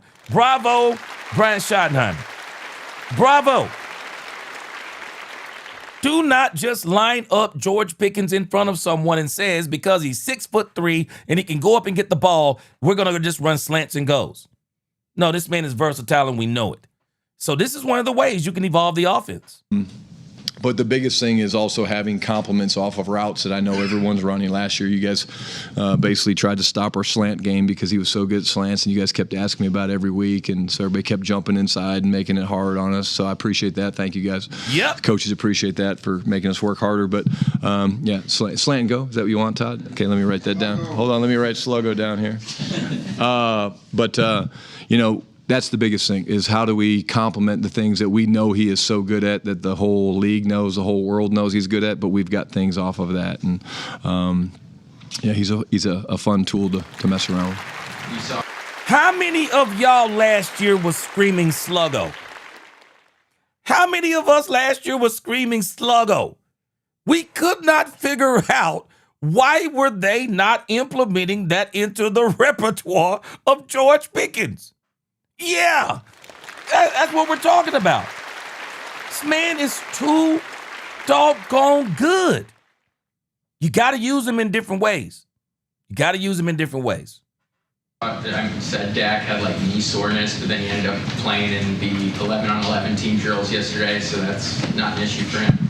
Yeah, not an issue at all. Yeah, it's more, what I talked to Dak about. I said, hey, as you get older, buddy, like, we're gonna have to, take a play or two off. But like, he is just such a competitor, man. It's like, nah, I'm good. I want to go. And so it was a funny deal because I was mic'd up, so we were trying to have a conversation, but I couldn't really say exactly what I wanted to say. But you guys know the way Dak is. But yeah, Dak's great. And he's always going to ask for more, and it's my job as the head coach to work with the training staff if we do think we need to pull back on some stuff. But it won't be a fun conversation because he'll push back. He's the Athletic. Brian, you talked. Yeah, I was thinking today, as I was thinking about this Dak Prescott knee thing, I was wondering if we're going to see a point in the season, or even in this training camp. I've been really wondering if we're going to see a situation where Dak Prescott, if that knee continues to be sore, if there will be a knee brace or something just for safety purposes. So, we're going to monitor this. We'll monitor this. We know Dak Prescott is a trooper. I think it was last season they started talking about that whole issue of they were talking about that issue of the ankle, and then he did the thing with the hamstring. So, of course, everybody's going to be monitoring this. I know exactly what Brian is talking about. Very glad they just kind of like said no more practicing today, and let's just let everybody get some rest, and then we'll get the Oxnard, and then we'll do the rest of it. So I kind of like what they're doing with this, and it is imperative that Dak Prescott stays healthy this season.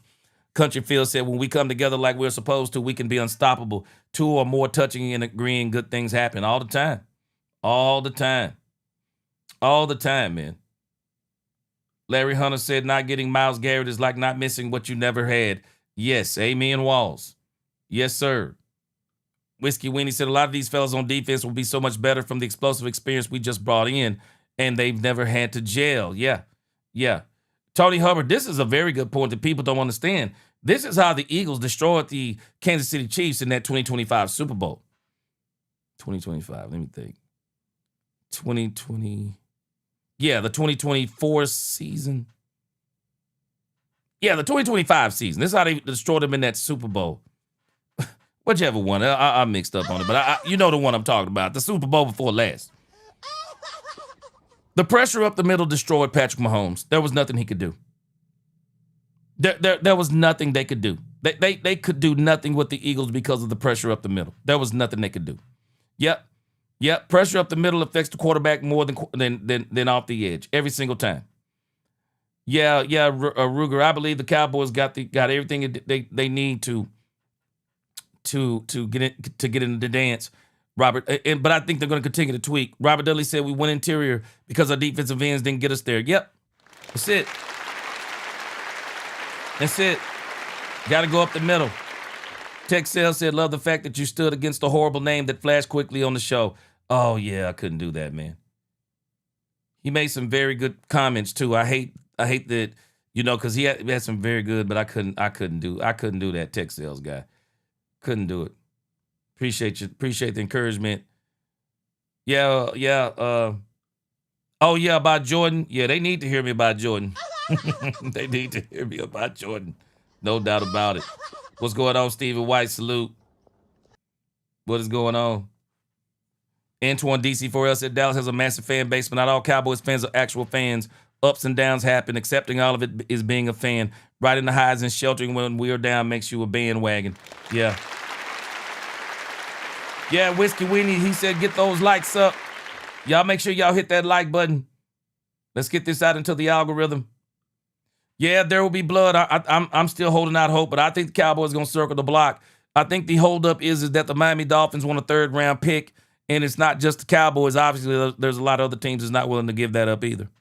About having leadership council this time, this year. What value does that bring, and what was the process in getting the people on that council selected? Yeah, great question.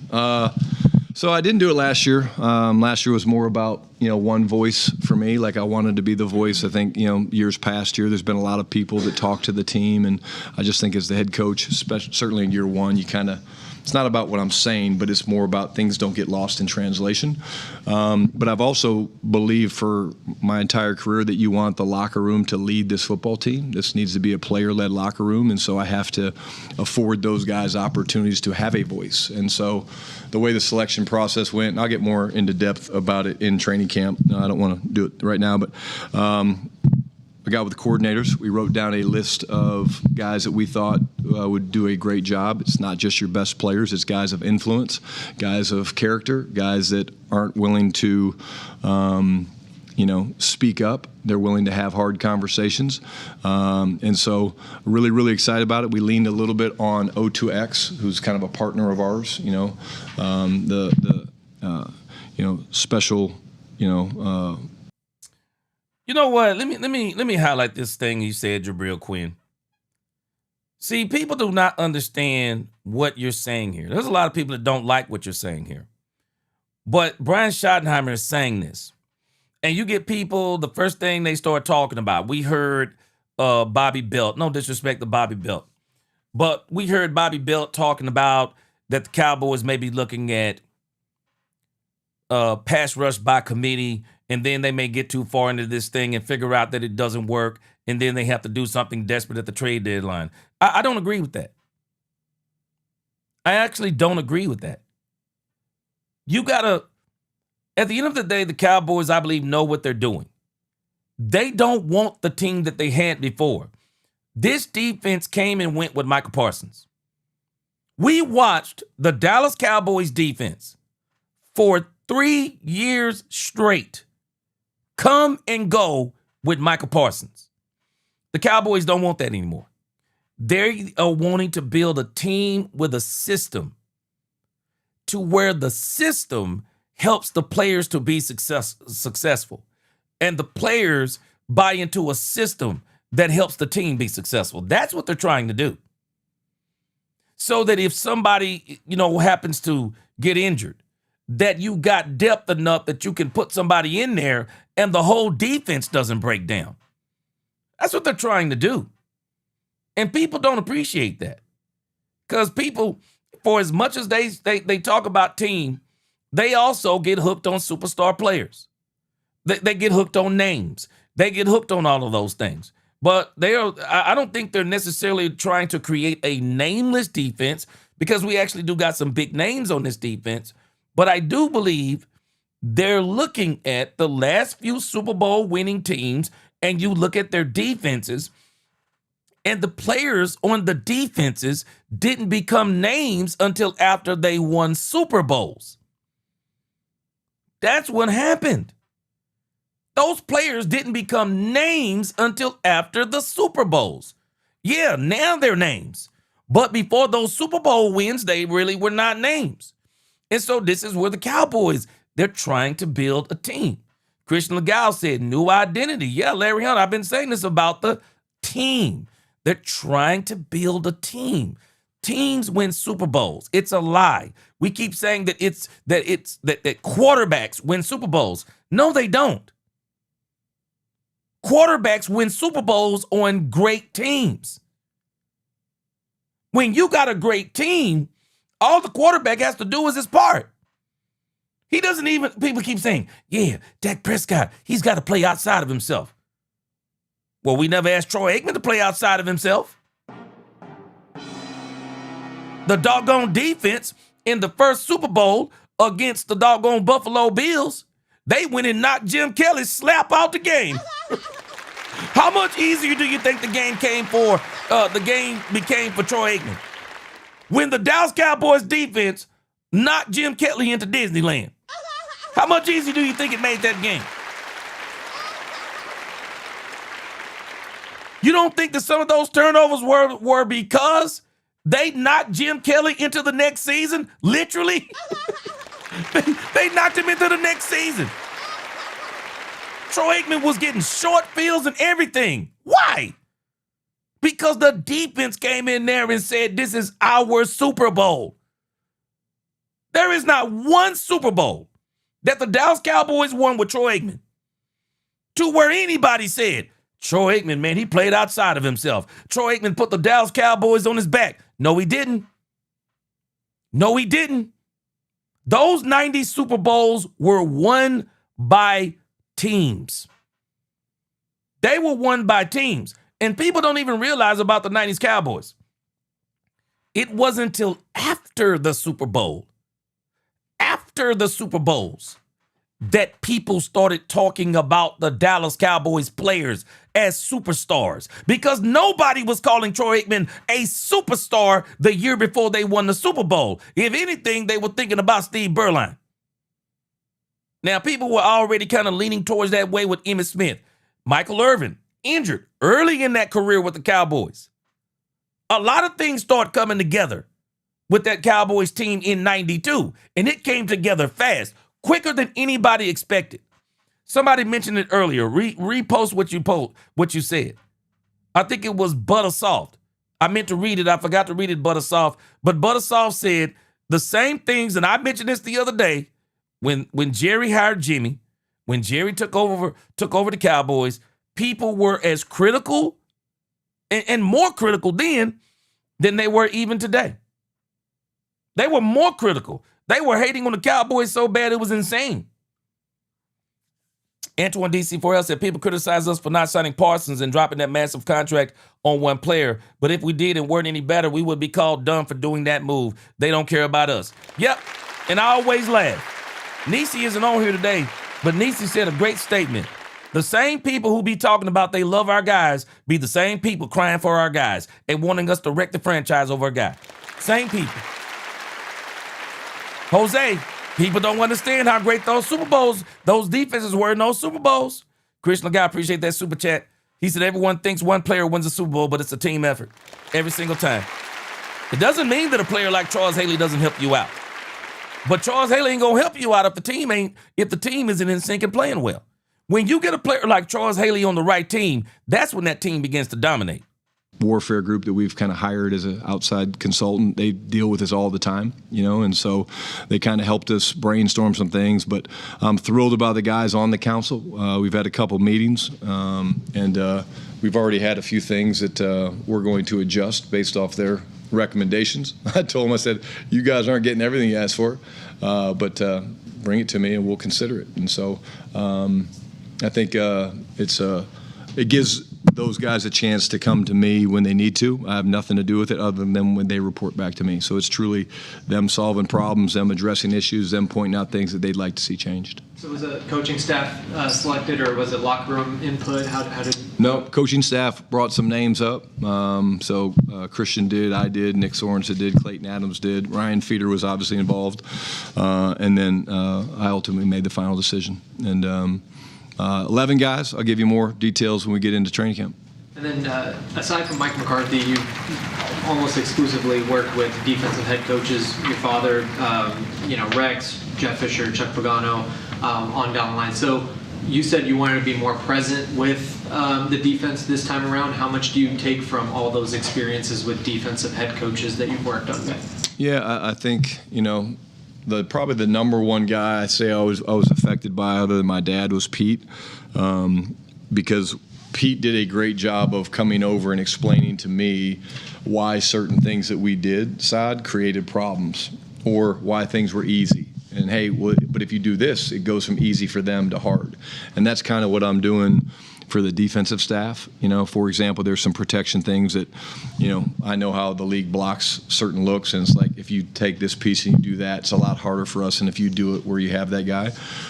So probably that, and like I said, the coaches will know if I'm mandating something, but for the most part, I just love to talk ball. And I like to use my expertise on the offensive side of the ball to help those guys think of maybe different or better ways to, disguise things that cause problems for us offensively. So I love the chess match part of football. Patrick.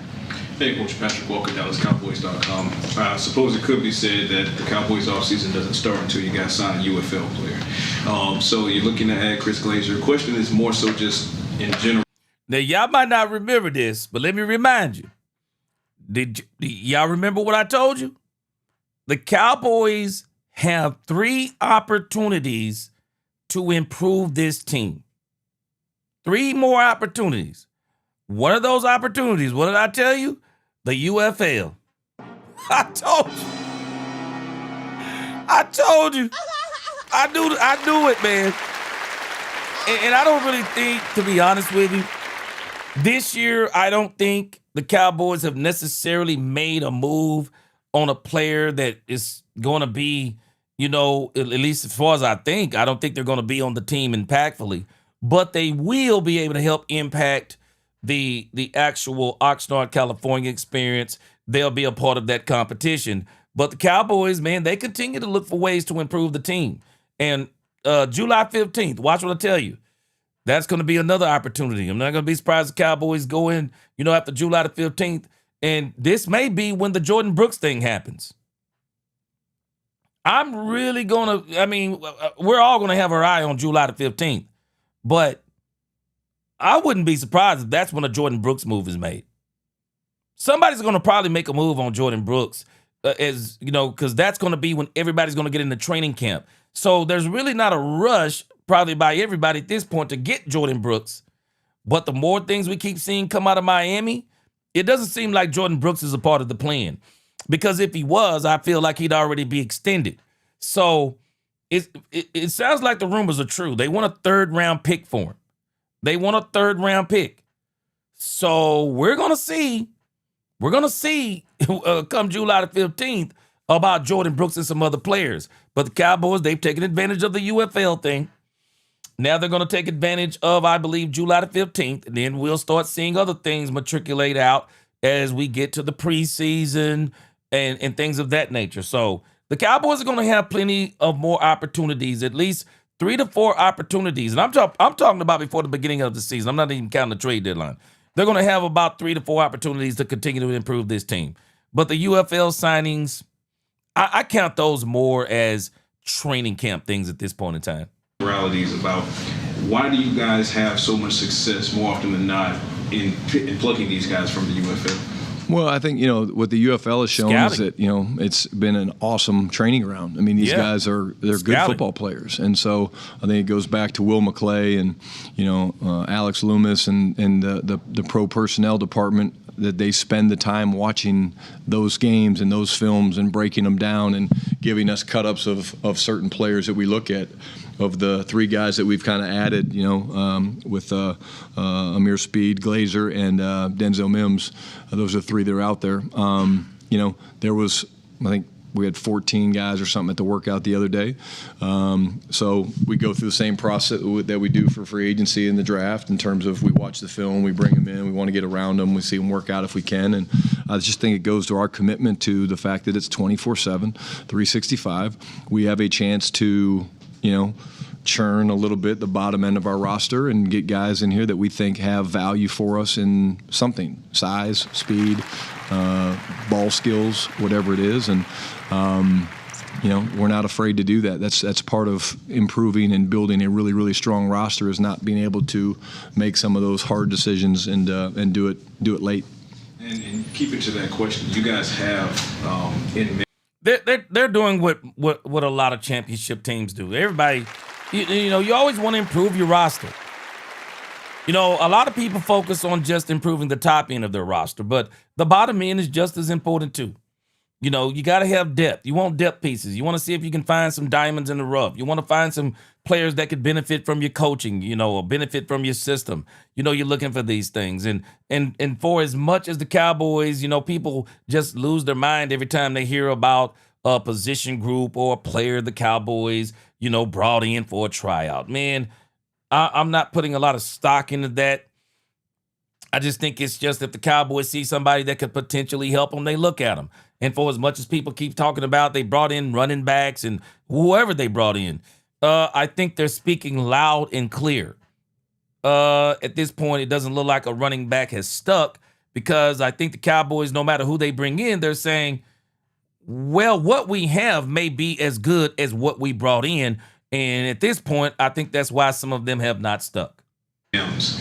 there's a lot of speed there, obviously, but you guys have a lot of bodies at wide receiver as you're trying to figure some things out at wide receiver 4 and beyond. Where do you see Denzel Mims fitting going into training camp as far as trying to make some waves? Yeah, well, again, I'd go back, when and I'm happy for Paris. Like when Paris decided to retire, we lost some speed, and Denzel has speed. He's got speed and size, and I've been very open about the competition between Sam Howell and Joe Milton, and getting guys that can compete and, do a great job understanding what we're doing and helping us evaluate those guys. But again, Denzel's a guy that we think has the speed to play on the outside. He's got the size to do things we need to do in the running game. And I just think he's a really good fit. And, again, I'm happy for Paris. He's at peace with his decision, but that was part of the process that wanted to add a little bit more speed. Just kind of piggybacking on it a little bit. Obviously, adding players is 365. Are there any holes, any areas you think you need to add before training camp? I don't think so. Again, I think, like I said, I feel like we've added a lot of good depth. But I do think, Clarence, that once we get into pads and things like that, I think I'll have a better answer for you. But until you're truly fitting runs and truly rushing the passer and protecting the passer and things like that in pads, I like the way we look on paper. I like the makeup of the character of the guys we have. And watching them move around out there in shorts, we look pretty good. All righty. Thanks. Thank you, guys. Have a great. See, this is the part that frustrates people, but it doesn't frustrate me. See, people want the Cowboys to do everything they want them to do, and then if the Cowboys don't do what they want them to do, then they go out there and start talking about how dumb the Cowboys are, or the Cowboys don't want to win, and all of these different things. And I'm just telling you point blank, those things are not true. Those things are not true. Brian Schottenheimer is saying something that makes a whole lot of sense. What they have right now, they're happy with taking that into training camp. They're not saying that this is the final roster. It's not what they're saying. They're happy with the team they're taking to Oxnard, California. Translation, we're going to keep our ears and eyes open that as we are going through training camp, we put the pads on and we see somebody that's not playing well, or we see players in the group that's not playing well, or maybe the group as a whole isn't where we want the group to be, then we'll go out and start saying, okay, we need to get, for example, okay, maybe we need to get another linebacker. We like what we're seeing in Gary. We're like what we're seeing in Overshown. We're like what we're seeing with D. Winters. We're like what we're seeing, whatever. But maybe we need a little bit more. So then you go out and say, okay, July the 15th, let's go and see what the doggone Miami Dolphins are talking about with Jordan Brooks. Let's see if they're ready to shake him now, because no one else has came and offered him a 3rd round pick.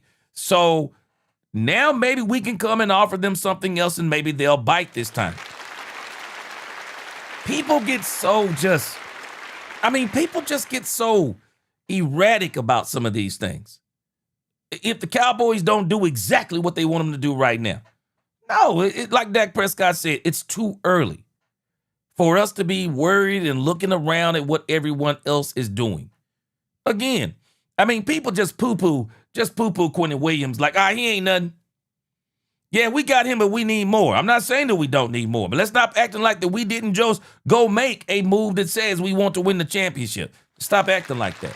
Let's stop putting that stuff out into the atmosphere. Ice cold, yeah, they knocked Jim Kelly into Disneyland, bro. Knocked him into Disneyland. But Phil said we seen when DeMarcus Ware played, they were like 1 or 2 players away, but the moves were never made. And, you look at DeMarcus Ware, we were another team that was player dependent. Kippy said the media is duplicitous towards the Cowboys because it sells news. Don't pay any attention to them. Yep. Because Kippy, it's funny to me. You'll hear some of these same people talking bad about the Cowboys, and then they'll be the first one with a microphone in front of their face trying to be all hunky-dory and nice to them, knowing doggone well they just went and stabbed him in the back. Yeah, Freddie Morales says, shoot, Jimmy traded Michael while Michael was rehabbing. It was Jerry that vetoed that trade. Yeah. Yeah, Bruce Smith, one great player, but lost the Super Bowl 4 times. Yeah. Jason Brewer said Jerry Jones was a much better GM when there was no salary cap. And the reason why it was Jason Brewer, let's just be honest. Jerry was out there trying to change the NFL, letting Jimmy do what he needed to do. And then he would sit down, talk to Jimmy about what he wanted to do, about what Jimmy wanted to do. And then Jerry would go out there and make it happen. And Jerry is one of the architects of the salary cap, and he's one of the people that struggle with it the most. But remember when he hired Brian Schottenheimer, he said it straight up. He said, we could do this better, and we're going to do it better. And so far, they're doing it better. Yeah, since that salary cap era, 2 teams have been dominant, Kansas City Chiefs. And let's not forget, Jason Brewer, the Philadelphia Eagles. What? They've been to the Super Bowl, 3 times now in the last 10 years? That's pretty dominant, too. I mean, Howie Roseman has shown a great propensity to be able to navigate it. There Will Be Blood said during that time we was mad at them for getting rid of the legend Tom Landry. Yep. Christian Legal said, gee, one question. Who do you think our Charles Haley is? Christian Legal, I'm about to tell you something that's crazy. A lot of people don't understand what I'm about to say, and some of y'all will. Our Charles Haley move has not been one player. Our Charles Haley move has actually been multiple players. We went and got George Pickens. I've told y'all this before. I saw Alvin Harper. Alvin Harper was a beast. George Pickens is better than Alvin Harper. Yeah, I said it. George Pickens is better than Alvin Harper. George Pickens is the player the Cowboys went and got on offense that totally changed this offense. It was already great because CeeDee Lamb is an alien. But when you added George Pickens, we didn't even scratch the surface last season of what they can truly do with George Pickens and CeeDee Lamb. This year, we're going to see, I believe, Brian Schottenheimer do some things that are going to blow our minds with CeeDee Lamb, George Pickens, Ryan Flanoy, Ferg, and the player that I'm really excited about is Michael Trigg. George Pickens, though. A lot of people have been crying about this 13 personnel. Why would the Cowboys run 13 personnel when they got George Pickens and CeeDee Lamb? Why would they want to run 13 personnel primarily of the time? No. The Dallas Cowboys want to keep 3 wide receivers on the field as much as possible because they are unstoppable. The amount of things, the things that Javonte Williams was able to do out of 11 personnel is incredible. And the reason being is you got wide receivers like George Pickens and CeeDee Lamb. And then our other move, Quinnen Williams and Kenny Clark. We got to take them as a tandem because we got both of them as a result of the Michael Parsons trade. We've already made, Christian Legal, people don't even understand this. We've already made monster moves. And we're saying that, well, we need more. I'm not telling you we don't need more per se, but even more doesn't guarantee. No, the Cowboys got exactly what they needed. They got Quinnen Williams, Kenny Clark, George Pickens, Christian Parker, BT Jordan. Those are 4 all-in Super Bowl moves, but people will tell you that they are not. No, they are. I got news for us. Let's go back to 1992. Let's go back to 1992. Let's think about who was the coach the Dallas Cowboys brought in to fix Troy Aikman. When the Cowboys went and made that move, that also elevated the team. Jimmy understood something that Jerry is just now figuring out. Coaches matter. And what was needed for Troy Aikman, Troy Aikman has already talked about this. When they went out and got, I forgot his name, so many names. Forgot his name. The North Turner. Do y'all realize that Christian Parker is our North Turner? We went and got North Turner specifically to fix Troy Aikman. Specifically to fix Troy Aikman. And North Turner paid dividends. We went and got Christian Parker and BT Jordan. People keep leaving off BT Jordan. I'm not leaving him off. We went and got Christian Parker and BT Jordan to do what? To not only fix this defense, but to put this defense on an accelerated program to where we don't have to wait until November to start seeing results from this team. The problem is with some of us is that we listen to people who keep telling us that we have not been making all-in moves because we're not making the moves that they think we should have made. No, we've been making all-in moves. We've been making them.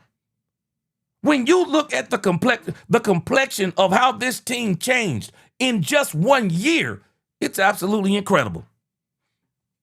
We're doing the same thing that they did from 1991 to 1992. They made moves that even back then, for all of the folk who were not alive back then, I was alive. I saw it. Nobody knew North Turner was a Super Bowl move. Nobody knew Charles Haley was a Super Bowl move. Nobody knew Alvin Harper was a Super Bowl move. Nobody even knew the Herschel Walker trade was a Super Bowl move. We don't realize it because we got too many naysayers in the community who won't tell you that the Michael Parsons trade was a Super Bowl move. Kenny Clark was a Super Bowl move. Quentin Williams was a Super Bowl move. Firing Matt Eberflus was a Super Bowl move. Bringing in BT Jordan, bringing in Christian Parker. They won't tell you those are all in moves because they always want to tell you we need to do more and more and more and more. What are we talking about? Man, this team looks incredible compared to what it was last year. I'm not telling you that if Jordan Brooks becomes available, the Cowboys shouldn't get him because I want them to get Jordan Brooks. But we need to stop acting like these people who keep talking out there, keep trying to tell us the Cowboys haven't done enough and the Cowboys haven't done enough and the Rams are proof of what it looks to be all in. Well, why can't the Cowboys be proof of what it looks like to be all in? When you look at the moves that we made, that people outside of the organization keep looking at the Cowboys saying, my dark horse pick for the Super Bowl are the Dallas Cowboys. Why are they seeing something that we're not seeing? Why are they seeing things that we're not seeing? April Showers, appreciate the super chat.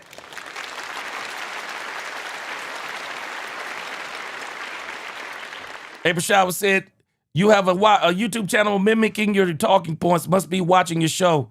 Oh, wait a minute, you said H. Hold on a second, I didn't get this part.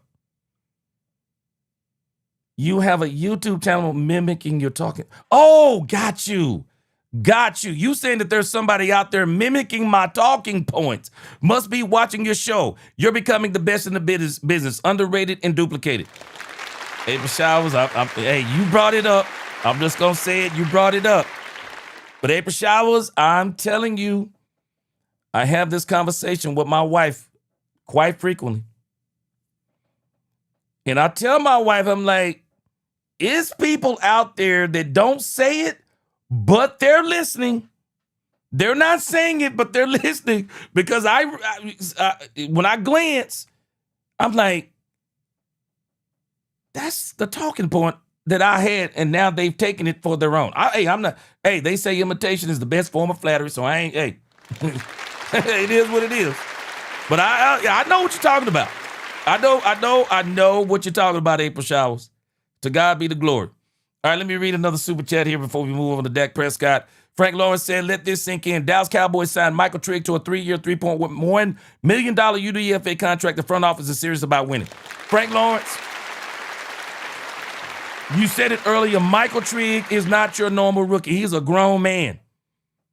Michael Trigg is a grown man. He coming in here balling. Michael Trigg doesn't fall to the 5th round unless they were holding something against him. And that's exactly what they did. What's going on, USMC? He said, yes, I would say Pickens is a little better than Harper. I loved Harper. And USMC, You get what I'm saying. A lot of people may think that's a knock on Alvin Harper. No, Alvin Harper was incredible. He wasn't George Pickens. he wasn't George Pickens. Shoot, he was not George Pickens. Man, I am telling us, George Pickens is a next level talent. And I believe the Cowboys, I think he's here to stay. Yeah, Robert Dudley, I'm sorry. I had to go. Yeah, North Turner. People don't realize North Turner was the Christian Parker move. Troy Aikman, I've already shown this before. For as much as people talk about Troy Aikman, and I love Troy Aikman, absolute dog, field general, anything you want to name. Troy Aikman's career is defined in 6 seasons. 6 seasons, it's defined. He was an absolute monster, but he also had a monster of a team around him. And they dominated. Troy dominated because they dominated. Troy dominated because he had a dominant team, a dominant system, dominant coaches, a Jerry Jones that said win at all costs. Everything was aligned in 1992 and 93. The moon, the stars, everything aligned. The ocean had tidal waves, everything aligned. All the way down to the roaches and the rats. Everything was aligned in Dallas in 1992. Everything was aligned. People keep saying the Cowboys aren't making all-in moves. Yes, they have been making all-in moves. They absolutely have. Glenn Harrison said, I saw the transformation back then and I see it now. This team is looking dangerous. They're metamorphosizing right before our eyes. They are changing. They are changing. Yeah, they are changing right before our eyes. And some people, they keep telling us that we're not seeing it. No, we're seeing it. We're seeing it. Top flight, 2 things can be true. And that's why I keep saying, you can be excited about the team and doing exactly what Brian Schottenheimer said. Brian Schottenheimer said we're going to find our way into the Super Bowl. Got to see it on the field. There's nothing wrong with doing that. There's nothing wrong with doing that. Robert Dudley said Thomas Everett from the Steelers was a Super Bowl move. Yep, before Darren Woodson was drafted. And guess what, Robert Dudley? And nobody knew it. And nobody knew it. Nobody knew it was a Super Bowl move. Nobody knew it. There will be blood. Well, I ain't gonna argue with them. They'll tell you they are. JP the Goose said, I believe in the progress. Train into new greatness. Yeah. Hey, Christian McGowan, everybody knew don't. Now, Deion Sanders. We do Deion Sanders. We do David. Hey, we do Deion Sanders was a Super Bowl move. They had to do something because that team was falling apart after they let go of Jimmy. Davion Wallace, because negativity sells, G. Positivity is looked at as being bad. Yep.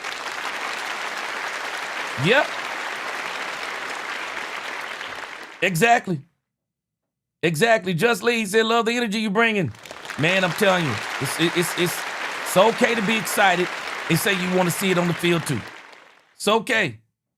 Running the voice, he said often imitated but never duplicated. Hey, y'all heard me say it the other day. Hey, can't nobody beat me being me. Can't nobody beat me being me. I'm gonna be me. I'm gonna be me in what I do. So, man, I appreciate all the comments. Let me read a few more, then we're gonna roll over here to Dak Prescott, because man, I got something to show you about George Pickens, man. This George Pickens segment is about to be incredible. It's about to be incredible. There'll be blood. He said, G, accept your flowers, man. Appreciate you, brother from another mother. Appreciate you. Hey, Hail Mary.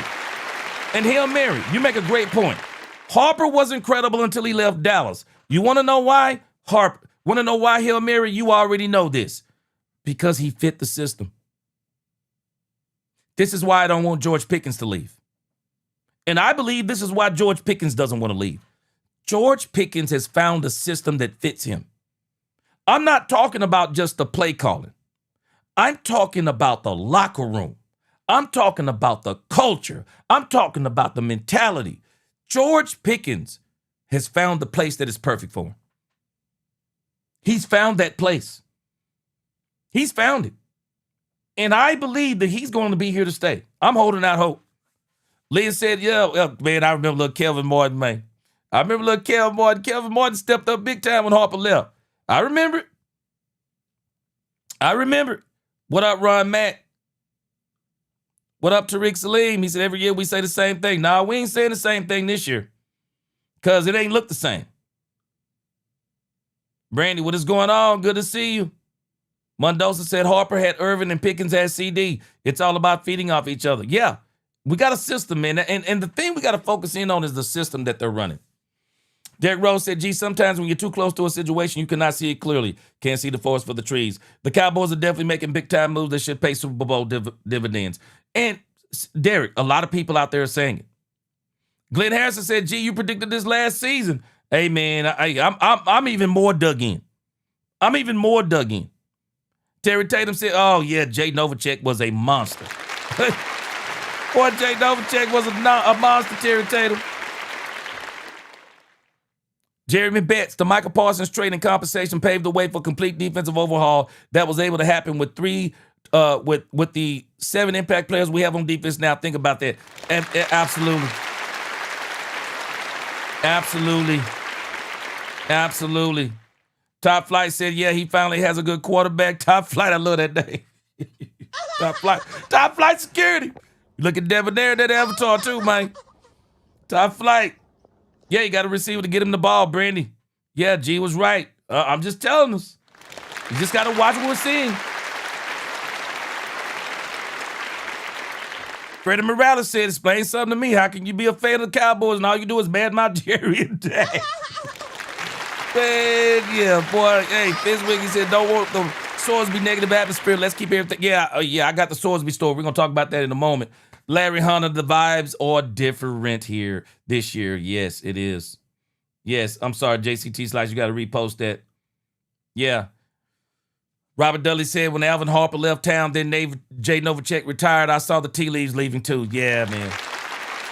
See, Jerry took for granted how great Jimmy Johnson was at talent acquisition. Jimmy was great at talent. Jimmy was so close to college football at that point in time. A lot of the players that were in the NFL, Jerry knew a lot of those players, because he had coached them or coached against them, knew some of the coaches that had been promoted. There was so many things that Jimmy knew. And Jerry discounted just how great Jimmy was. I'm pretty sure now, as he's looking at Brian Schottenheimer, I'm sure now he realizes how great that Jimmy was. He realizes it. Jabril Quinn. Oh, that's a great statement. The team name is the Dallas Cowboys, not the Dallas Cowboys. Yeah. Yeah. D-Block, my man, D-Block 8844. What's good? Yeah, we making Super Bowl moves. Yeah, let's get into this thing with Dak Prescott. Dak Prescott is always a good interview.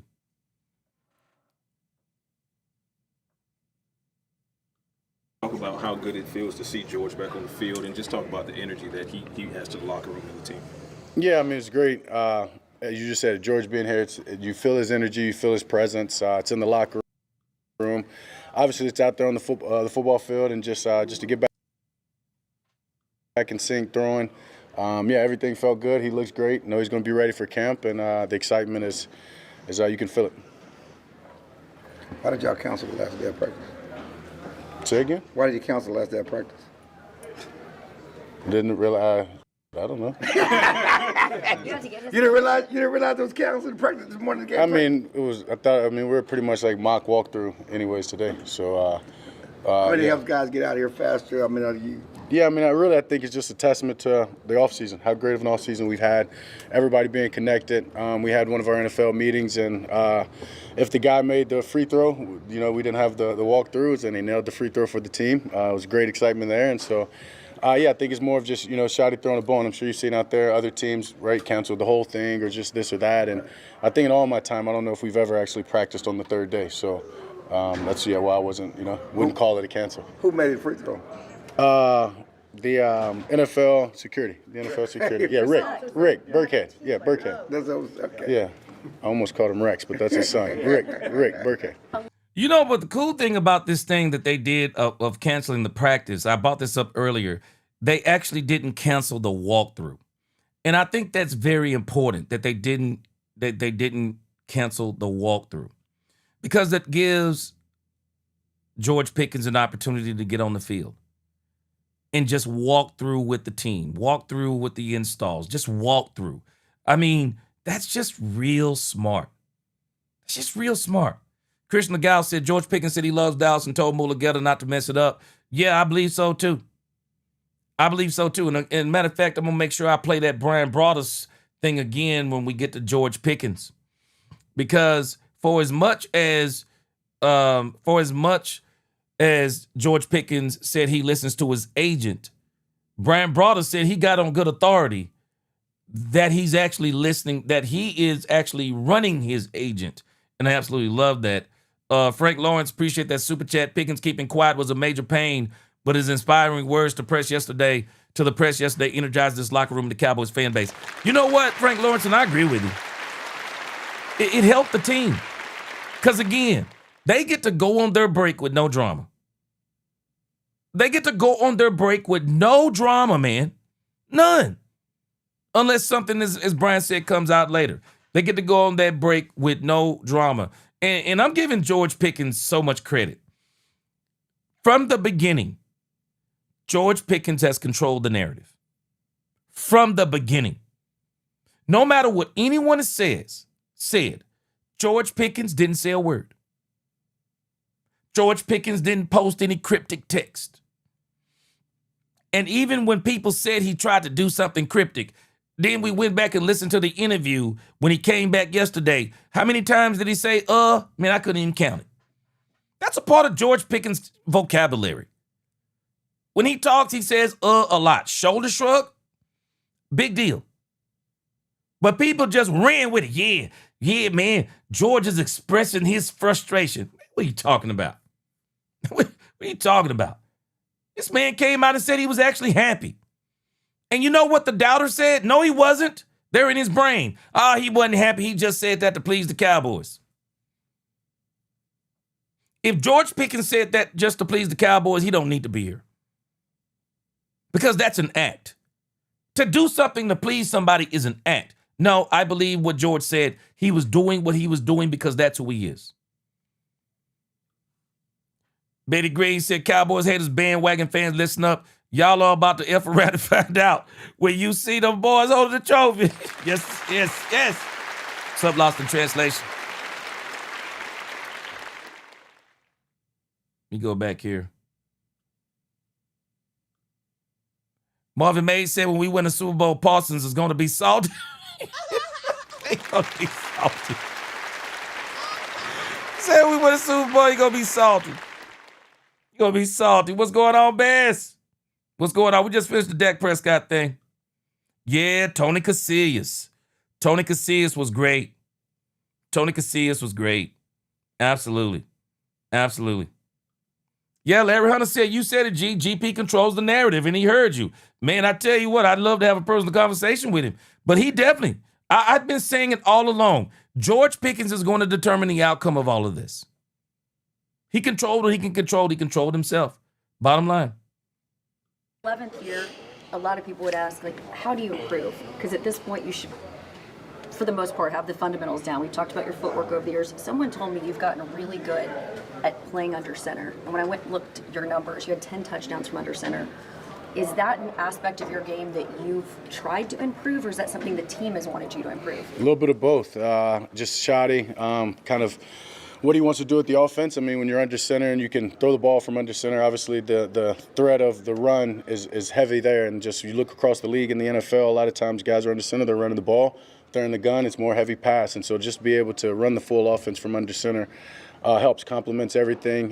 Because of the offense, we want to do that. Yeah, I've taken pride in my footwork and just trying to nail that down. And so, I mean, that's just another place that I can get better. I mean, if you're not trying to get better at this game, then you probably should look for the door to get out. And so every year I'm going to try to push the envelope and get better in every aspect. Just seeing the field and playing ahead of the game, the experience helps. So even that. I have a dumb question. Now, you think about what Dak Prescott is saying, and I told y'all this, and I've been telling you this about Dak Prescott. This is what separates Dak Prescott from Tony Romo. A lot of people try to make the Dak Prescott and Tony Romo comparison, but There's actually no comparison to me between Tony Romo and Dak Prescott, because the biggest difference between Dak Prescott and Tony Romo is, one, leadership. Number two, Tony Romo was a natural athlete. He was great at throwing the ball. It's just a lot of things athletically came natural to Tony Romo. The difference between Tony Romo and Dak Prescott is Dak Prescott worked to get to the point to where he is. He's worked to become a great thrower of the football. Now he's working to become great under center. And being better under center, follow this, it will prolong the career of Dak Prescott. Because when there is a threat of the run, Nate Newton talked about this phenomenon last year. When you have a threat of a team running, that in itself buys you another half second. It may even buy you a full second. But if you think that there's a possibility that the quarterback is going to hand the ball off, half a second, you got to stop and see, did he hand it off? And if he didn't hand it off, now you got to regroup yourself. And now you got to get after the quarterback. And that in itself is what you create when you can play from under the center. It's that half second delay that helps out your left tackle. That helps out your right tackle. It helps out everybody all the way down, guards and center. It helps out everybody, because when you're just rushing the passer, you just ping your ears back, you tee off. But when there's a threat of the run, all you need is a half second delay. That's all you need. And football is a matter of timing. Half a second can be the difference between a touchdown. It can be the difference between a touchdown or whatever the case may be. It can be the difference between a big play.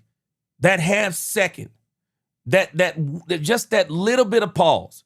And so this is what they're developing, man. This is the kind of stuff that prolongs the career of Dak Prescott, but also helps Dak Prescott to be better. Because even if those cornerbacks, they got to just for a split second look in the backfield. That's a half a second that George Pickens gets to run past him, or CeeDee Lamb gets a step on him. So many things happen when you talk about from under the center. What are the nuances between shotgun and under center? Getting away from center, and then just making sure at the top of the drop you're balanced. So just kind of that combination of getting away to create space, but yet having your feet under you and being ready to throw and make any throw at the top of the drop. Yeah, assuming you guys are doing your trip again that you normally do with us, does that take on any more importance this year because you've not had as much time on task with George at all? There you go right there. Speaking of him, that guy makes it easy. You see us just in the routes on air out there, but you just go turn on the tape. That guy's going to get separation. He's just different. He understands his leverage. He understands his route. He understands where I'm looking for him at the catch point, the depth. So, yeah, that's going to be a beneficial time. It's going to be great, but we can go throw a lot of touchdowns right now. That guy's ready. See, and I'm telling y'all about George Pickens. I mentioned this in the last segment about Brian Schottenheimer. You know, people will say certain things about a player, and sometimes we look at a player in the way they wear their hair or different things like that. And, you know, people sometimes try to sum up people's intelligence. But, man, I am telling you something. George Pickens isn't just a talented wide receiver. Dak Prescott is explaining what I said earlier. Man, this dude is a smart football player. Brian Schottenheimer was explaining that. This dude is a very intelligent football player. He knows exactly what he's doing. And Dak is talking about this man's intelligence. Athletically, we already know he's ready to go. Mentally, we know he's ready to go, it seems. Intellectually, this guy is smart, man. This guy's a very good football player. He really is. Being out is hard because of you. You said go ahead. I had the first couple words there. Go ahead. Yesterday, George Pickens said that it's hard to hold out when you've been in your house, CeeDee Lamb, and hanging out with you guys as teammates. What did some of those conversations? He said you guys didn't talk about the contract necessarily or the benefits of holding out, holding in, but where do you think your influence led him to come back? I mean, the guy loves the game. I don't necessarily know if I think maybe him just saying that, he's just saying like how much he loves the game, how much he loves the brothers, how much he loves being in the huddle, just, being on the field with me, CD, Javonte, whoever it may be, Ferg. I mean, just to hear their banter back and forth, like this game is fun. And that's a guy that's always looking to have fun and get better at this game. And so him being away from the game, I'm sure was hard. Obviously being somewhat in that position years ago, you want to be with your brothers. You want to be with the people that you've committed the time to. You're making the sacrifices. And so guys getting still a nice check. I mean, I think I said this a while back. I mean, knowing that was an potential that he was going to go on the tag, there was no doubt in my mind that the guy wouldn't be ready, that he wouldn't show up, that he wouldn't do everything that we've asked him to, and he's going to do that. I'm going to tell you something that some of y'all pointed out to me. And I really believe this to be true. A lot of people are saying that George Pickens is taking a risk, and I myself, Darren Woodson, Dak Prescott knows that this is a risk that George Pickens is taking going out there on the football field. But I just believe this. It doesn't mean that it's true. I'm just telling you what I believe based on past history. If George Pickens was to go out there and suffer an injury, I wholeheartedly believe that Jerry Jones will do the right thing by George Pickens, and I think he will get extended. I believe he will get extended. They did it when Michael Gallup got injured. They did it when Dak Prescott got injured. They did it for Jalen Smith, and he was injured before he came to the team. They did it with DeMarcus Lawrence. The Cowboys have actually got a history of doing these types of things. That if you're willing to go out there and play on that tag, they're not going to leave you out there and say, that's, as Curtis Blow said, these are the breaks. I don't think they're going to do that. Doesn't mean that what I'm telling you is true. But I believe it is true because we got enough history to back it up. I don't believe the Cowboys would hang George Pickens out to dry. I just don't believe they would. Because in the eyes of Jerry Jones, to go out there and play on a tag, to Jerry Jones, that's loyalty. That's loyalty. Jerry Jones is so old school. And people don't realize how old school this man is. And there'll be people, they'll argue against this point, and I'm not mad if you argue against it. But I believe that if this happened, I believe Jerry Jones is going to take care of him. And I think somebody has probably told him this. Don't worry, man. If you go out there and hurt yourself, Jerry's going to take care of you. And I don't think it's going to be no $15 million a year deal. No, I think he'll still get him in the top 10 paid. I think he'll still throw $30+ million a year at him for 3 or 4 years. I wholeheartedly believe it. I wholeheartedly believe it. I don't believe Jerry's gonna hang him out to dry like that. I don't. Marvin Mays said I believe that too, G. I believe it. Bad said, I think Jerry has a soft spot for injured players. So if GP3 gets injured, Jerry will cradle him too. You're right. I believe it, man. I believe it. Good to see you, Randall Armstrong. I believe it. JCT Slice, Ryan Clark said the base shows need the Cowboys. Oh, you better believe it 100%. Marvin Mays. And this is the exact point I believe too. George Pickens believes it too. Yep. I believe it too. I believe George Pickens believes it too. I believe he believes he's safe. Derek Rose said, you've been blessed with an ability to break down situations and explain it where everyone can understand it. I believe your show is the source of a lot of the talking heads. Hey, Derek Rose, you said it, I didn't. Well, actually, I did kind of mention it earlier after April Showers, but hey, Derrick Rose, I've seen some things. I'm going to leave it alone, though, but I've seen some things. And it's funny, Derrick Rose, this is the same thing that I hear a lot of people say about my preaching. Same thing a lot of people say about my preaching. To God be the glory. Robert Dudley said, so do I, G, because GP3 is extended the olive branch. Jerry Jones knows that. Robert Dudley, I'm telling you, I believe it, man. I believe it. And Marvin Mays, what you said is what I believe too. I don't believe George Pickens is doing what he's doing unless he believes it too. I don't believe it. I don't think he does it. I don't think he does it. I don't think he does it. I think that there is some assurance that somebody has basically told him, don't worry about it. And I'm sure one of those people is Dak Prescott. I'm sure one of those people is Dak Prescott. George, if you get hurt, I'm about 99% sure that Jerry will extend you. I think we're still paying Michael. I think we're still paying Michael Gallup, man. I think we're still paying Michael Gallup. Nobody could understand the Michael Gallup contract.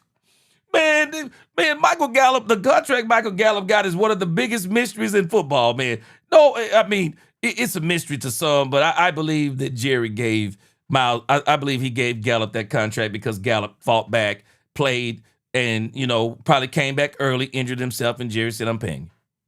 Glenn Harrison said, GP knows, and that's why he wants to stay. Yeah, Ron Mack, he said, I believe Jerry will reward the loyalty. That's why some of the former Dallas Cowboys have offices at the Star. I believe it, man. I believe it. Christian Legal, I believe he told his agent he believed it. Because I'm pretty sure his agent probably told him don't do it. Yeah, there will be blood. Jalen Smith, he was hurt. He was hurt before he got here. Them KJs, I forgot about Steele. Yeah. We got evidence. That if this man was to get hurt, I believe Jerry's going to take care of him. Bass, we still paying Gallup, Zeke, and Martin, and a whole host of other players. Bro, I'm telling you, man, I believe this wholeheartedly. And I believe GP believes it too. April Showers, appreciate the super chat. Jerry loves when you go through tough negotiations and comes out through it on top. He will give you the world. I agree. I agree. People might not agree with me, but I agree. Yeah, real quick, I agree with you. I agree with you. I believe he believes that. I agree. What's up, Brazil? Brazil, Yeah. fans. What's up, Brazil? Hola. Hola, we are here for the World Cup. What's your expectations to play in Rio de Janeiro? Yeah, super excited. Obviously, first time playing an international game. Other than the travel, that flight out there, expect it to be a great experience. Ready to see the fans. I know how passionate they are about soccer or football, so just to experience that in our game would be fun. Can you call our sport as football too? Football. Yeah, football. Football. Both, We're football. Y'all football. Football. Football, And your football. My football. It's okay? Sure. Can we trash the soccer and football for us too? No. Us Americans got to be able to, separate, soccer and Can you football. not have a deal with that? No deal. No deal. I try it. Yeah, there you go. I am telling you, I think there's something about this whole World Cup thing. Miss Matrix, I think you mentioned it the other night. There is something to this World Cup thing to where, they are basically saying, hey, everybody talk about the World Cup. But I'm telling you, there is a bigger, grand idea in this. They want the Cowboys to be like this. I mean, not the Cowboys. They want the NFL to be like this. They want the NFL they want teams all over the world so that there will one day be a World Cup of the NFL. I guarantee you. I guarantee you. I guarantee you. Appreciate you. There will be blood. He said, I'm the CP of the podcast world of Cowboys. I appreciate you.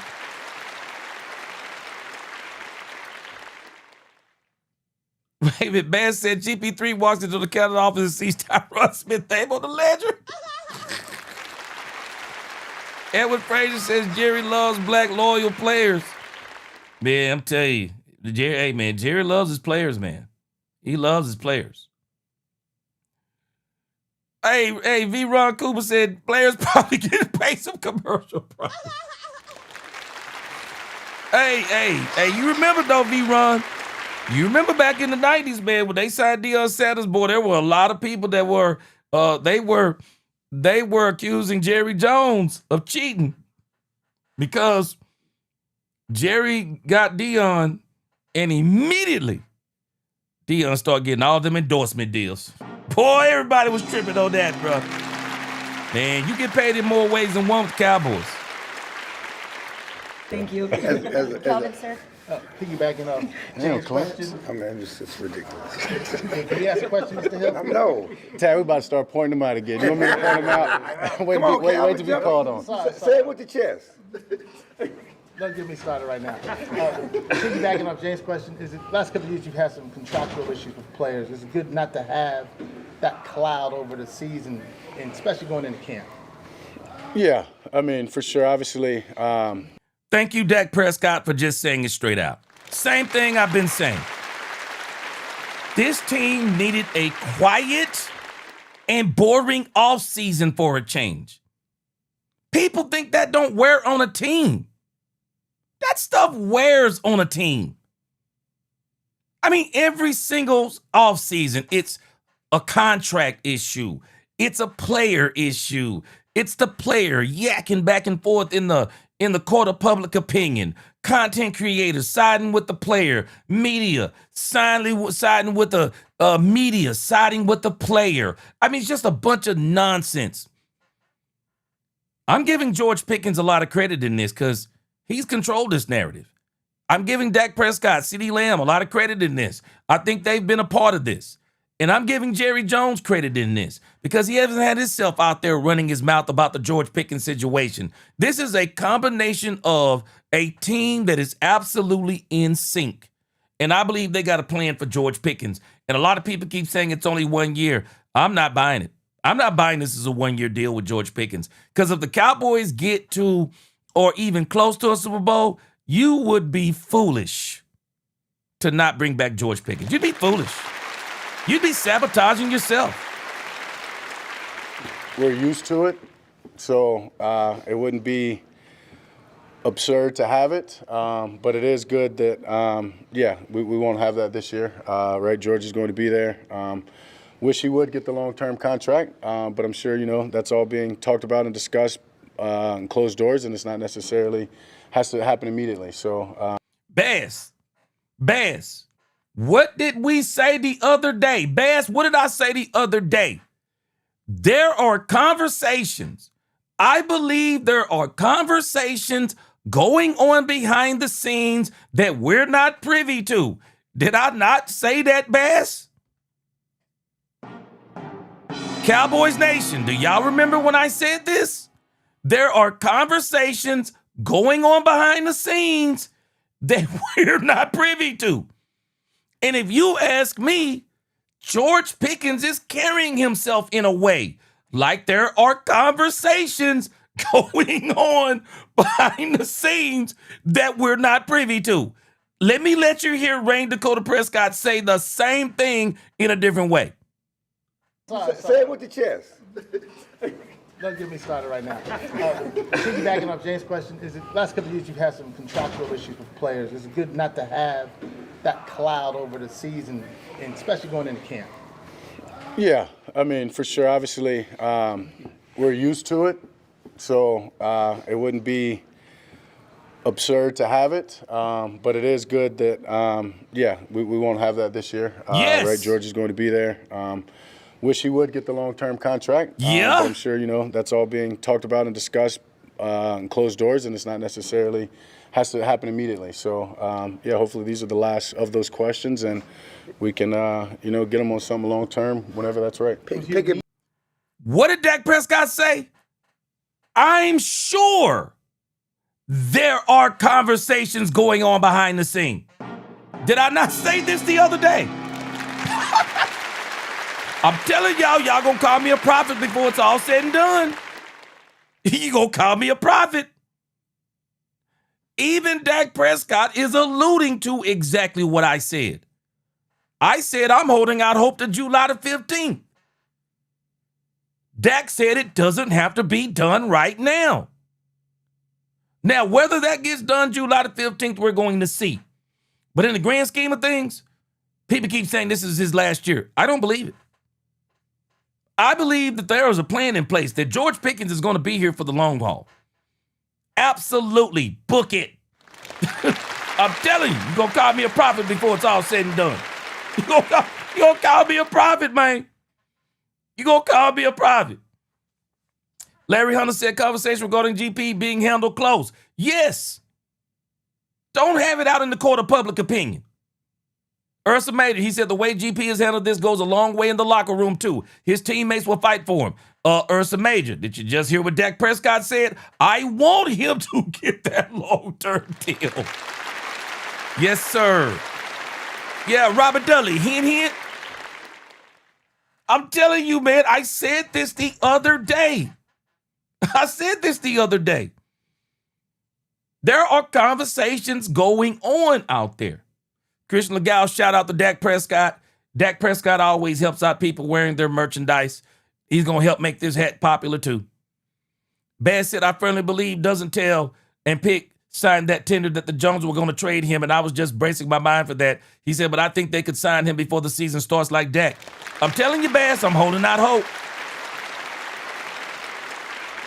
V-Ron said, like you say, GP, long-term contract, book it. I'm saying book it. Book it.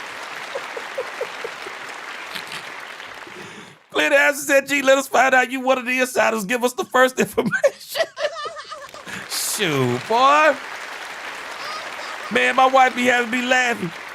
My wife told me, Glenn Harrison, she said, how do you get Jerry Jones to watch your show? She said he ought to hire you.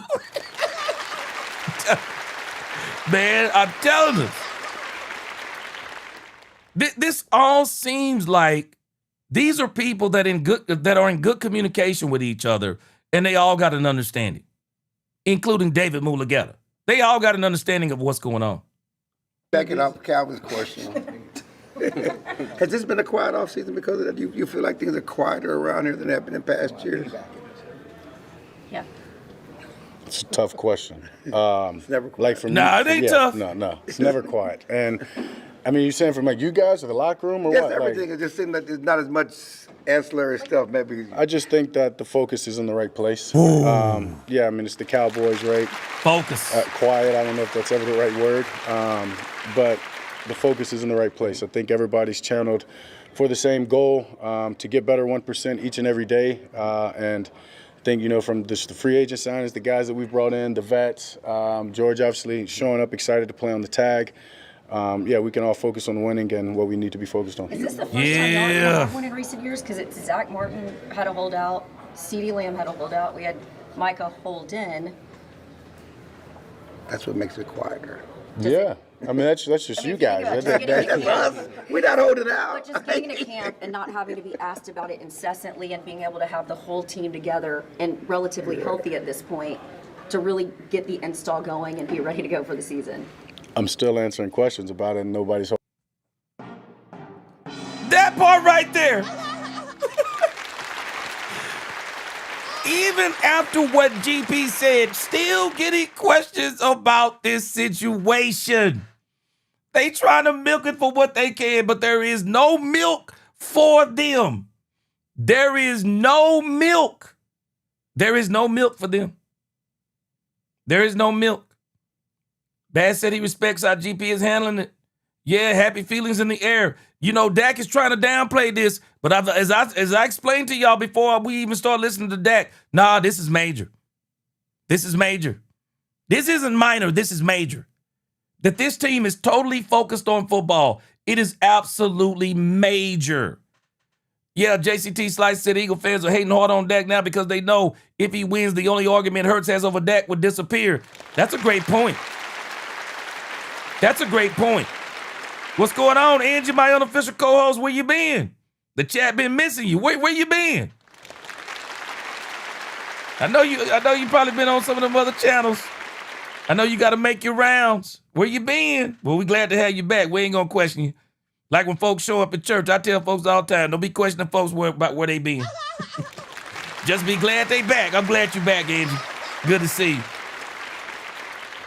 Yeah, Glenn Harrison. He said, I mentioned focus in one of your earlier chats. Yeah, and Glenn Harrison, what did I put on the thumbnail? The Cowboys are laser focused. Yep. He said, let me find out the Holy Spirit been giving you this insight. Man, Marvin Mays, Clarence always looking for drama. He's just from the old school. That's all. He's just used to it. He been around it so long. Tatiana said they keep asking the same thing, expecting a different. They keep asking the same thing, expecting a different answer. You're exactly right, boy. You are exactly right. Robert Dudley said the media's yelling in the valley. There ain't nothing out there, man. It's dried up out there, man. It's dried up. Yeah. Frank Lawrence said the Chiefs crunch numbers to sign Mahomes to a $511 million contract. We have accountants and lawyers to sign Dak, CD, and Pickens. Oh, it's possible. And the reason why we know it's possible is because they're about to do it. All right, AJ, it's good to see you. I'm just teasing. It's always glad to see you in the chat. Yeah, I'm with you, them KJs. Hit that like button. Y'all make sure you hit that like button. All right, let's check out some more Dak Prescott, man. He's still answering questions. Holding out, so. Well, we won't ask any more if you answer this one. Yeah, I've tried to. It's been quiet. Guys are focused on the right thing. You know, we're focused on winning. No, I'm serious. I'm 100% serious. That's a battle. Yeah, Nate Thomas, Tyler Guyton. What have you seen from those two, and how important is it to get that right? Yeah, I mean, those are two guys that both can play, and both are huge to this team. I mean, whether it's they're battling out now to be the starter or not, there's both guys that we're going to need. Both guys are going to have to play at some point or another. And so, I mean, they're pushing. They're doing a hell of a job. I mean, I love both of those guys, the way that they approach the game. Just watching Tyler get better, watching Nate get better. They're going to push each other. You won't get a full dose of Christian Parker's defense until training camp when you guys get the pads on and start popping. But from your POV, what have you already seen from his defense, how it's coming together, and new guys like Caleb Downs as they try to become leaders? Yeah, they're just playing. They're playing with a lot of confidence. You can just tell by the way they're communicating. Whether it's walkthroughs, whether it's out there at practice 7-on-7. Yeah, guys are taking ownership in what they're being asked. We've got great energy from not only CP but the rest of the coaches. So it'll be a battle. They've already gotten us in some of these days and OTAs, and the rush isn't even there. So once you let Quinnen and Gary and Kenny and all those guys, take off and put pressure on me, I'm sure it's going to be tougher, but it's an iron sharpens iron. Super, super excited about it. A couple of those guys have already reminded and already warned me that, it won't be as easy as last year or some camps that I've had in the past. So just even that trash talking or fire starting is awesome. Yeah, I love it. I'm glad they're doing all this talking. But at the same time, this is going to pay dividends, as I keep telling y'all, for the Dallas Cowboys. Christian Parker runs a defense that is similar to all of the teams that we can possibly see in the playoffs. He runs a similar defense. So Christian Parker is going to be able to help Dak Prescott and Brian Schottenheimer to really work out a lot of, if there are any kinks in this offense, he will be able to help them work those kinks out. Some things that didn't work last year, he'll help them to be able to make those adjustments of, okay, Christian Parker, how do we beat what you just showed us? How do we beat it? They're not competing against each other. So, Christian, how do we beat that? That was great what you did. How do we beat that? Hey, this is what we saw last year. How do we beat that? This is what they did against this team this week. What did they do right here? Christian Parker is going to bring insight to this team that they've never had. This dude, I mean, you think about some of these defense coordinators we've had. They've all been old school defense coordinators. We got somebody who is in the new and in the know.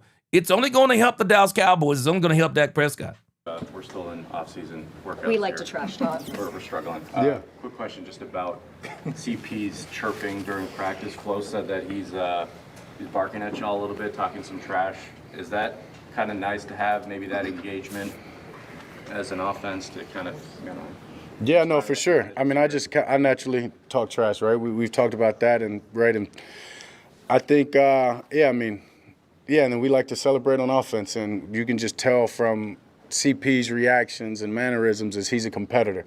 And so he's going to let you know when they get the best of the play, or he's going to let you know in 7-on-7 when he thinks that would have been a sack. And so it creates for a great great environment, makes it a little edgy, but the competition is at an all-time high, and people are taking pride in what they do and the plays that they're calling. Now, see, we tried to do this last year. Y'all do realize we tried to do this last year. Man, this defense was no competition last year. We should have known something was wrong. We were slicing this. Do y'all remember last season how CeeDee Lamb was literally killing this defense? Lamb was killing these defensive backs last year.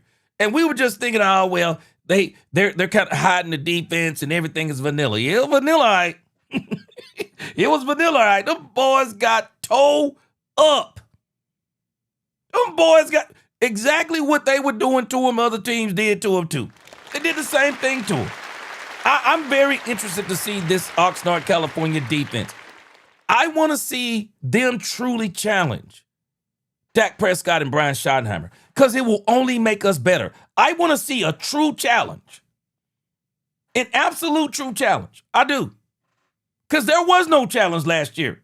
And that's why I believe in some of these instances where we really needed it, we didn't get what we needed because we were not being challenged enough on a weekly basis by our defense. In actuality, we were trying to figure out what the heck to do with this defense on a weekly basis. It was terrible. Chosen One said, gee, if GP gets 1,500 yards and 10 TDs, there's no way the Cowboys will let him walk. I'm going to tell you something else.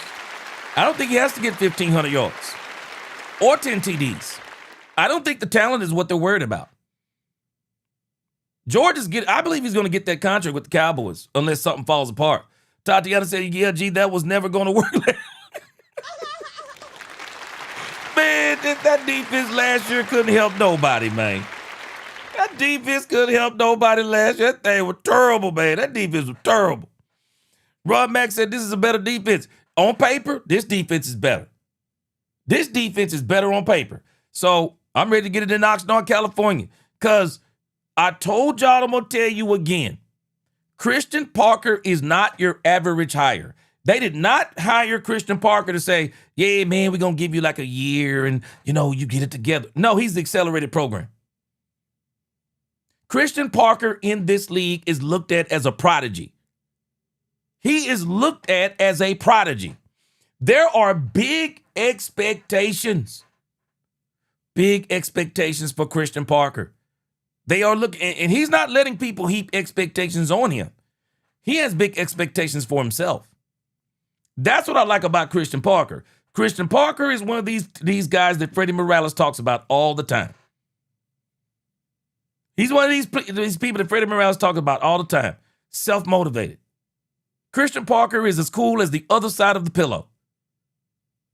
A dude like him expects to win because that's the way he keeps his swag going. He views himself as a winner. He's going to expect execution. The Cowboys are expecting it too. Bass said they were out there dancing and blasting music. Boy, that thing was so gimmicky last year. Chris Legal said, gee, what defense last year? They never got off the bus. Boy, that defense was terrible, boy. Boy, that defense was terrible. That defense was terrible, bro. Yeah, hey, I agree with you, JCT Slice. He said this defense needs to make Dak Prescott throw some picks in the practices. That's a good sign if you can pick off one of the best. I agree with you. Yeah. Because we already know, man, Dak Prescott, we've seen him actually. Y'all do know we've actually seen him against Christian Parker's defense. Twice against the Eagles. I mean, Dak Prescott, man, he gonna sharpen up Christian Parker's defense too. He gonna sharpen it up. Yeah, there will be blood every year. Yeah, starters should be challenged. These coaches are young and relatable, bringing a different energy. Yeah. JCT, I remember that. He said, remember when the media said Dak was already choking in training camp because of his interception? Boy, these be making stuff up, bro. Yeah, Jeremy Betts, I used to love Stuart Scott, man. Stuart Scott was the man. Absolutely. Yeah, we talked about that yesterday, Tatiana. Yeah, Marshawn's girlfriend had their baby. Tatiana, tell me what you think. But I really hope the Cowboys do something. I think they said they might have something planned, but I hope they do something more for the Marshawn Nealon situation. I just think it would be so great. It would be great if they brought out Marshawn Nealon's fiance or ex-fiance, brought out the baby, brought them out there at one of the games and just did a whole little thing around that. I just think it would be incredible. I think that'd be great if the Cowboys did that. Dominique said if this defense could complement the offense, they'll have something serious going on. Yeah. And Dominique, you tell me what you think. But I'm telling you, Dominique, I don't think that they look at Christian Parker as the average defensive coordinator hire. No, he's the accelerated program to me. He is a prodigy. Everybody is looking at him. You heard what Kalishaw called him the other day. What do you think about being viewed as the savior? You know what? That was a little bit tongue-in-cheek, but let me tell you something. Nah, there's some reality to that. There is some reality to that, too. They are looking at Christian Parker as a prodigy. This is the accelerated program. This is the accelerated program. Tatiana said, yeah, I hope they stay in touch with her and the baby. That would be special. Yeah, I do. I hope they do something. She had a boy, Glenn Harrison. She had a boy. Yeah. She had a boy. Mr. Get Dirty said they were cheap, wet tissue lash. They terrible, man. They were terrible. As the longest tenured Cowboy, old man in the room, so to speak, you kind of have a pulse of the team, so to speak, of how it's been. Are they moving different based on the Cowboys moving different? Do you have a different confidence going into this season based on some of the things you're doing and how you guys are doing in the offseason? Do you see that? Yeah, I see it. I feel it. Actually breaking down the team yesterday, I said that, and I said if you're a young guy and don't, go get with an old guy, and they'll tell you why.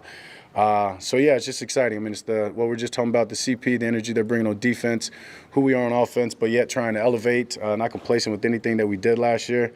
Yeah, 2 units are taking pride in what they do, and it's going to be a hell of a camp, just competing against each other. And, yeah, you could feel it in just the culture building. I mean, credit to Shotty and all the things that we've done outside the building or just in the building to better the culture of this team and the brotherhood. So it's very exciting.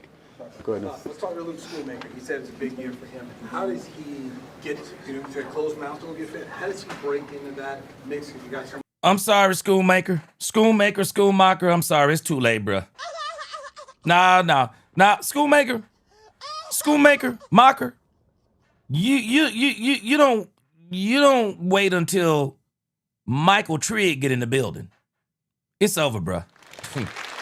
Yeah, it is a big year for you. It is a big year for you. Because I got news for you, bruh. Trigg is in the building. Yeah, Angie CP said he is. Yeah, he's the accelerated program. Yeah, Mr. C, 805, he said homies in Oxnard are ready to play defense. Yeah, it's going to be great. Man, let me tell you something, Cowboy Mike. If they make 15, shoot, get ready. They make 15, get ready. There'll be no stopping us. Dominique said, I will say this, G. They went a different route this time with their search for a GM. They went young, upcoming, and CP has a great track record. Oh, yeah, you mean DC. Yeah, they did. Yes, sir. And I'm glad that Jerry Jones had an open enough mind, Dominique, to hire Christian Parker. Because while we can debate Matt Eberflus, there is no debating Christian Parker. Christian Parker is a Matt Eberflus hire. There is no debate on it. There is no debate on it. And it says CP look like Pimp C and Eberflus look like a dweeb. That should tell you.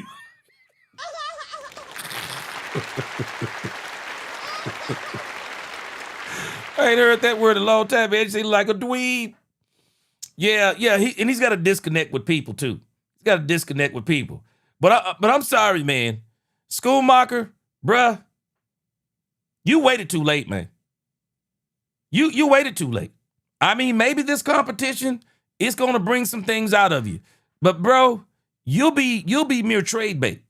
That'll be about it, because man, I've seen Trigg.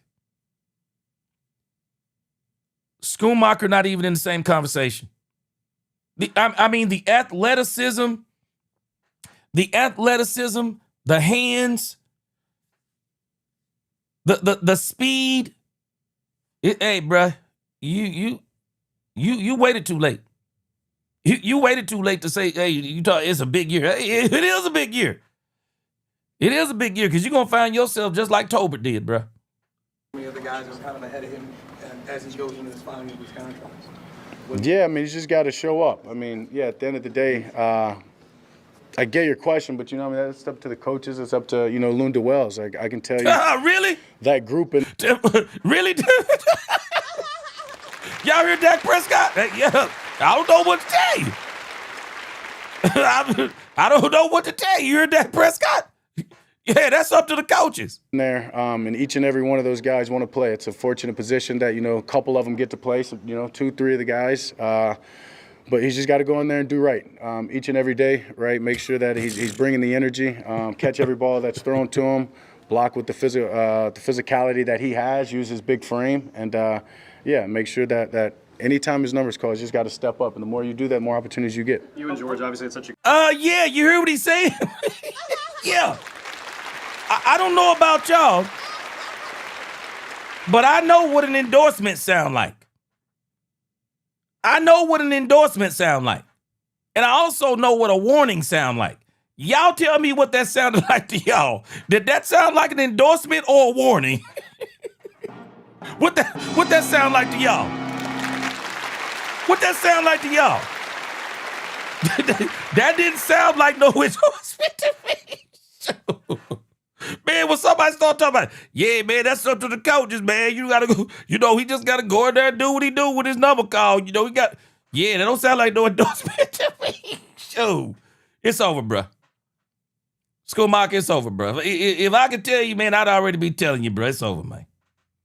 It's over. Man, let me tell you something. Michael Trigg, we're gonna look back on Michael Trigg, and we're gonna realize that Michael Trigg is another one of these players that is a bargain. He's a bargain.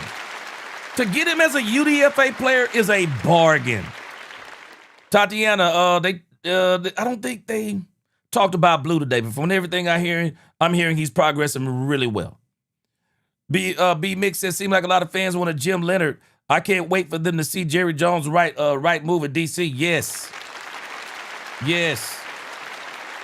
Jerry Bett said he think we can be between 10 and 15 by the end of the season after they learn to actually play together and have their chemistry and symmetry within the scheme. Yeah.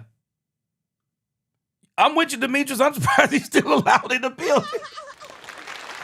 Boy, I'm with you. Boy, I'm with you, man. I am with you. Yeah, Angie. Hey, Schumacher, Maker, whatever. Yeah, I'm with you. Dominique says School was one of their draft picks. Jerry and Steven are going to give him every chance. Well, I think he's already at that point. This is that chance, Dominique. I think this is that chance because in actuality, he should already. I would have already let him go. Ice Wild said, y'all hit that like button because G spitting. Let's go. Angie, I'm going to tell you something. He'll be lucky if he does. He'll be lucky as he does. Angie, tell me what you think. And maybe you won't. Maybe you don't have an opinion on this because maybe you haven't seen enough of Michael Trigg. But I'm gonna tell you where I am with this Michael Trigg issue, Angie. Tell me your opinion on this. Do y'all remember how we were talking about, as Angie called Tolbert? Do y'all remember when we were actually thinking that there was a chance that Tolbert could be the second wide receiver here? And then George Pickens came in and everybody said it's over, bruh. It's over. And the Cowboys were not letting him take Ryan Flanoy's spot.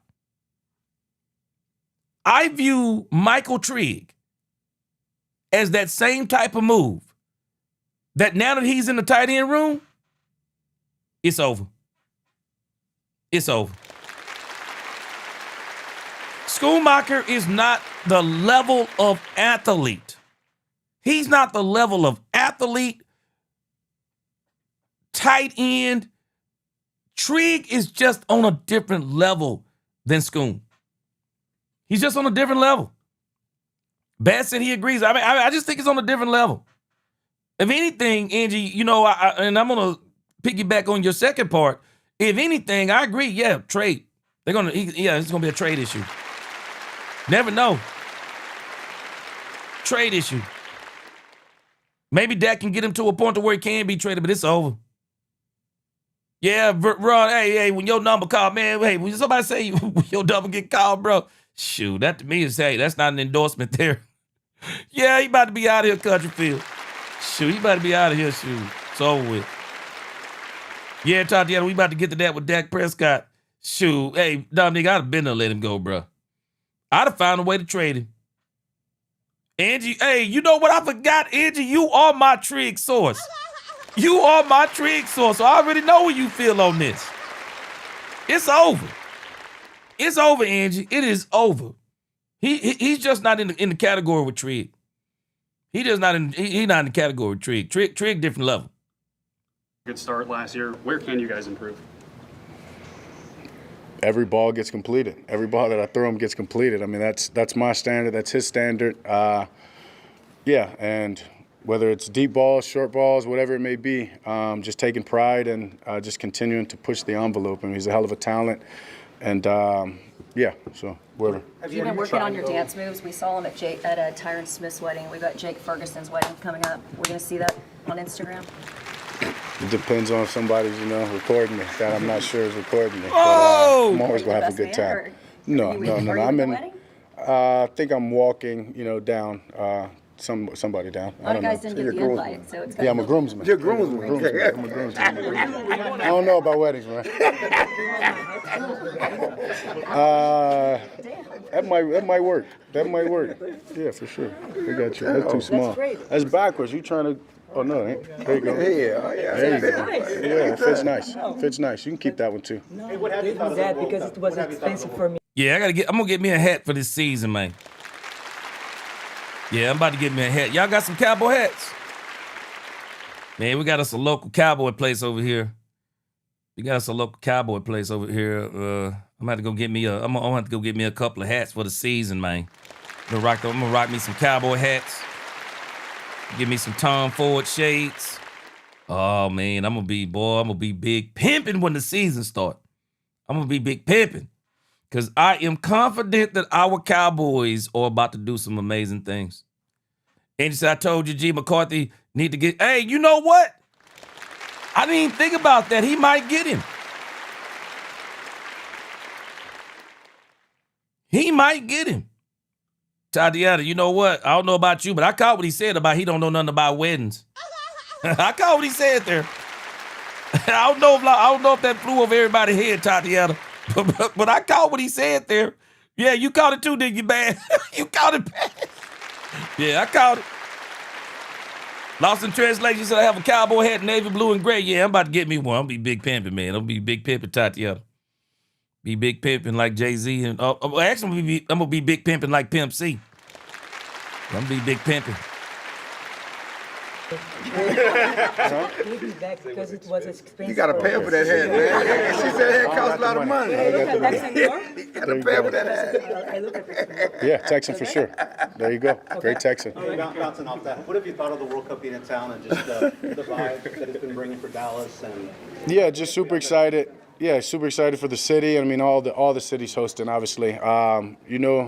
Getting the fans coming in from all these different countries, getting to feel how much they care, their passion for their sport. Right, to me, it's like go watch some of that and bring it into our sport. Yeah, I caught it, Tatiana. They don't sit down. They're loud. They're cheering the whole time.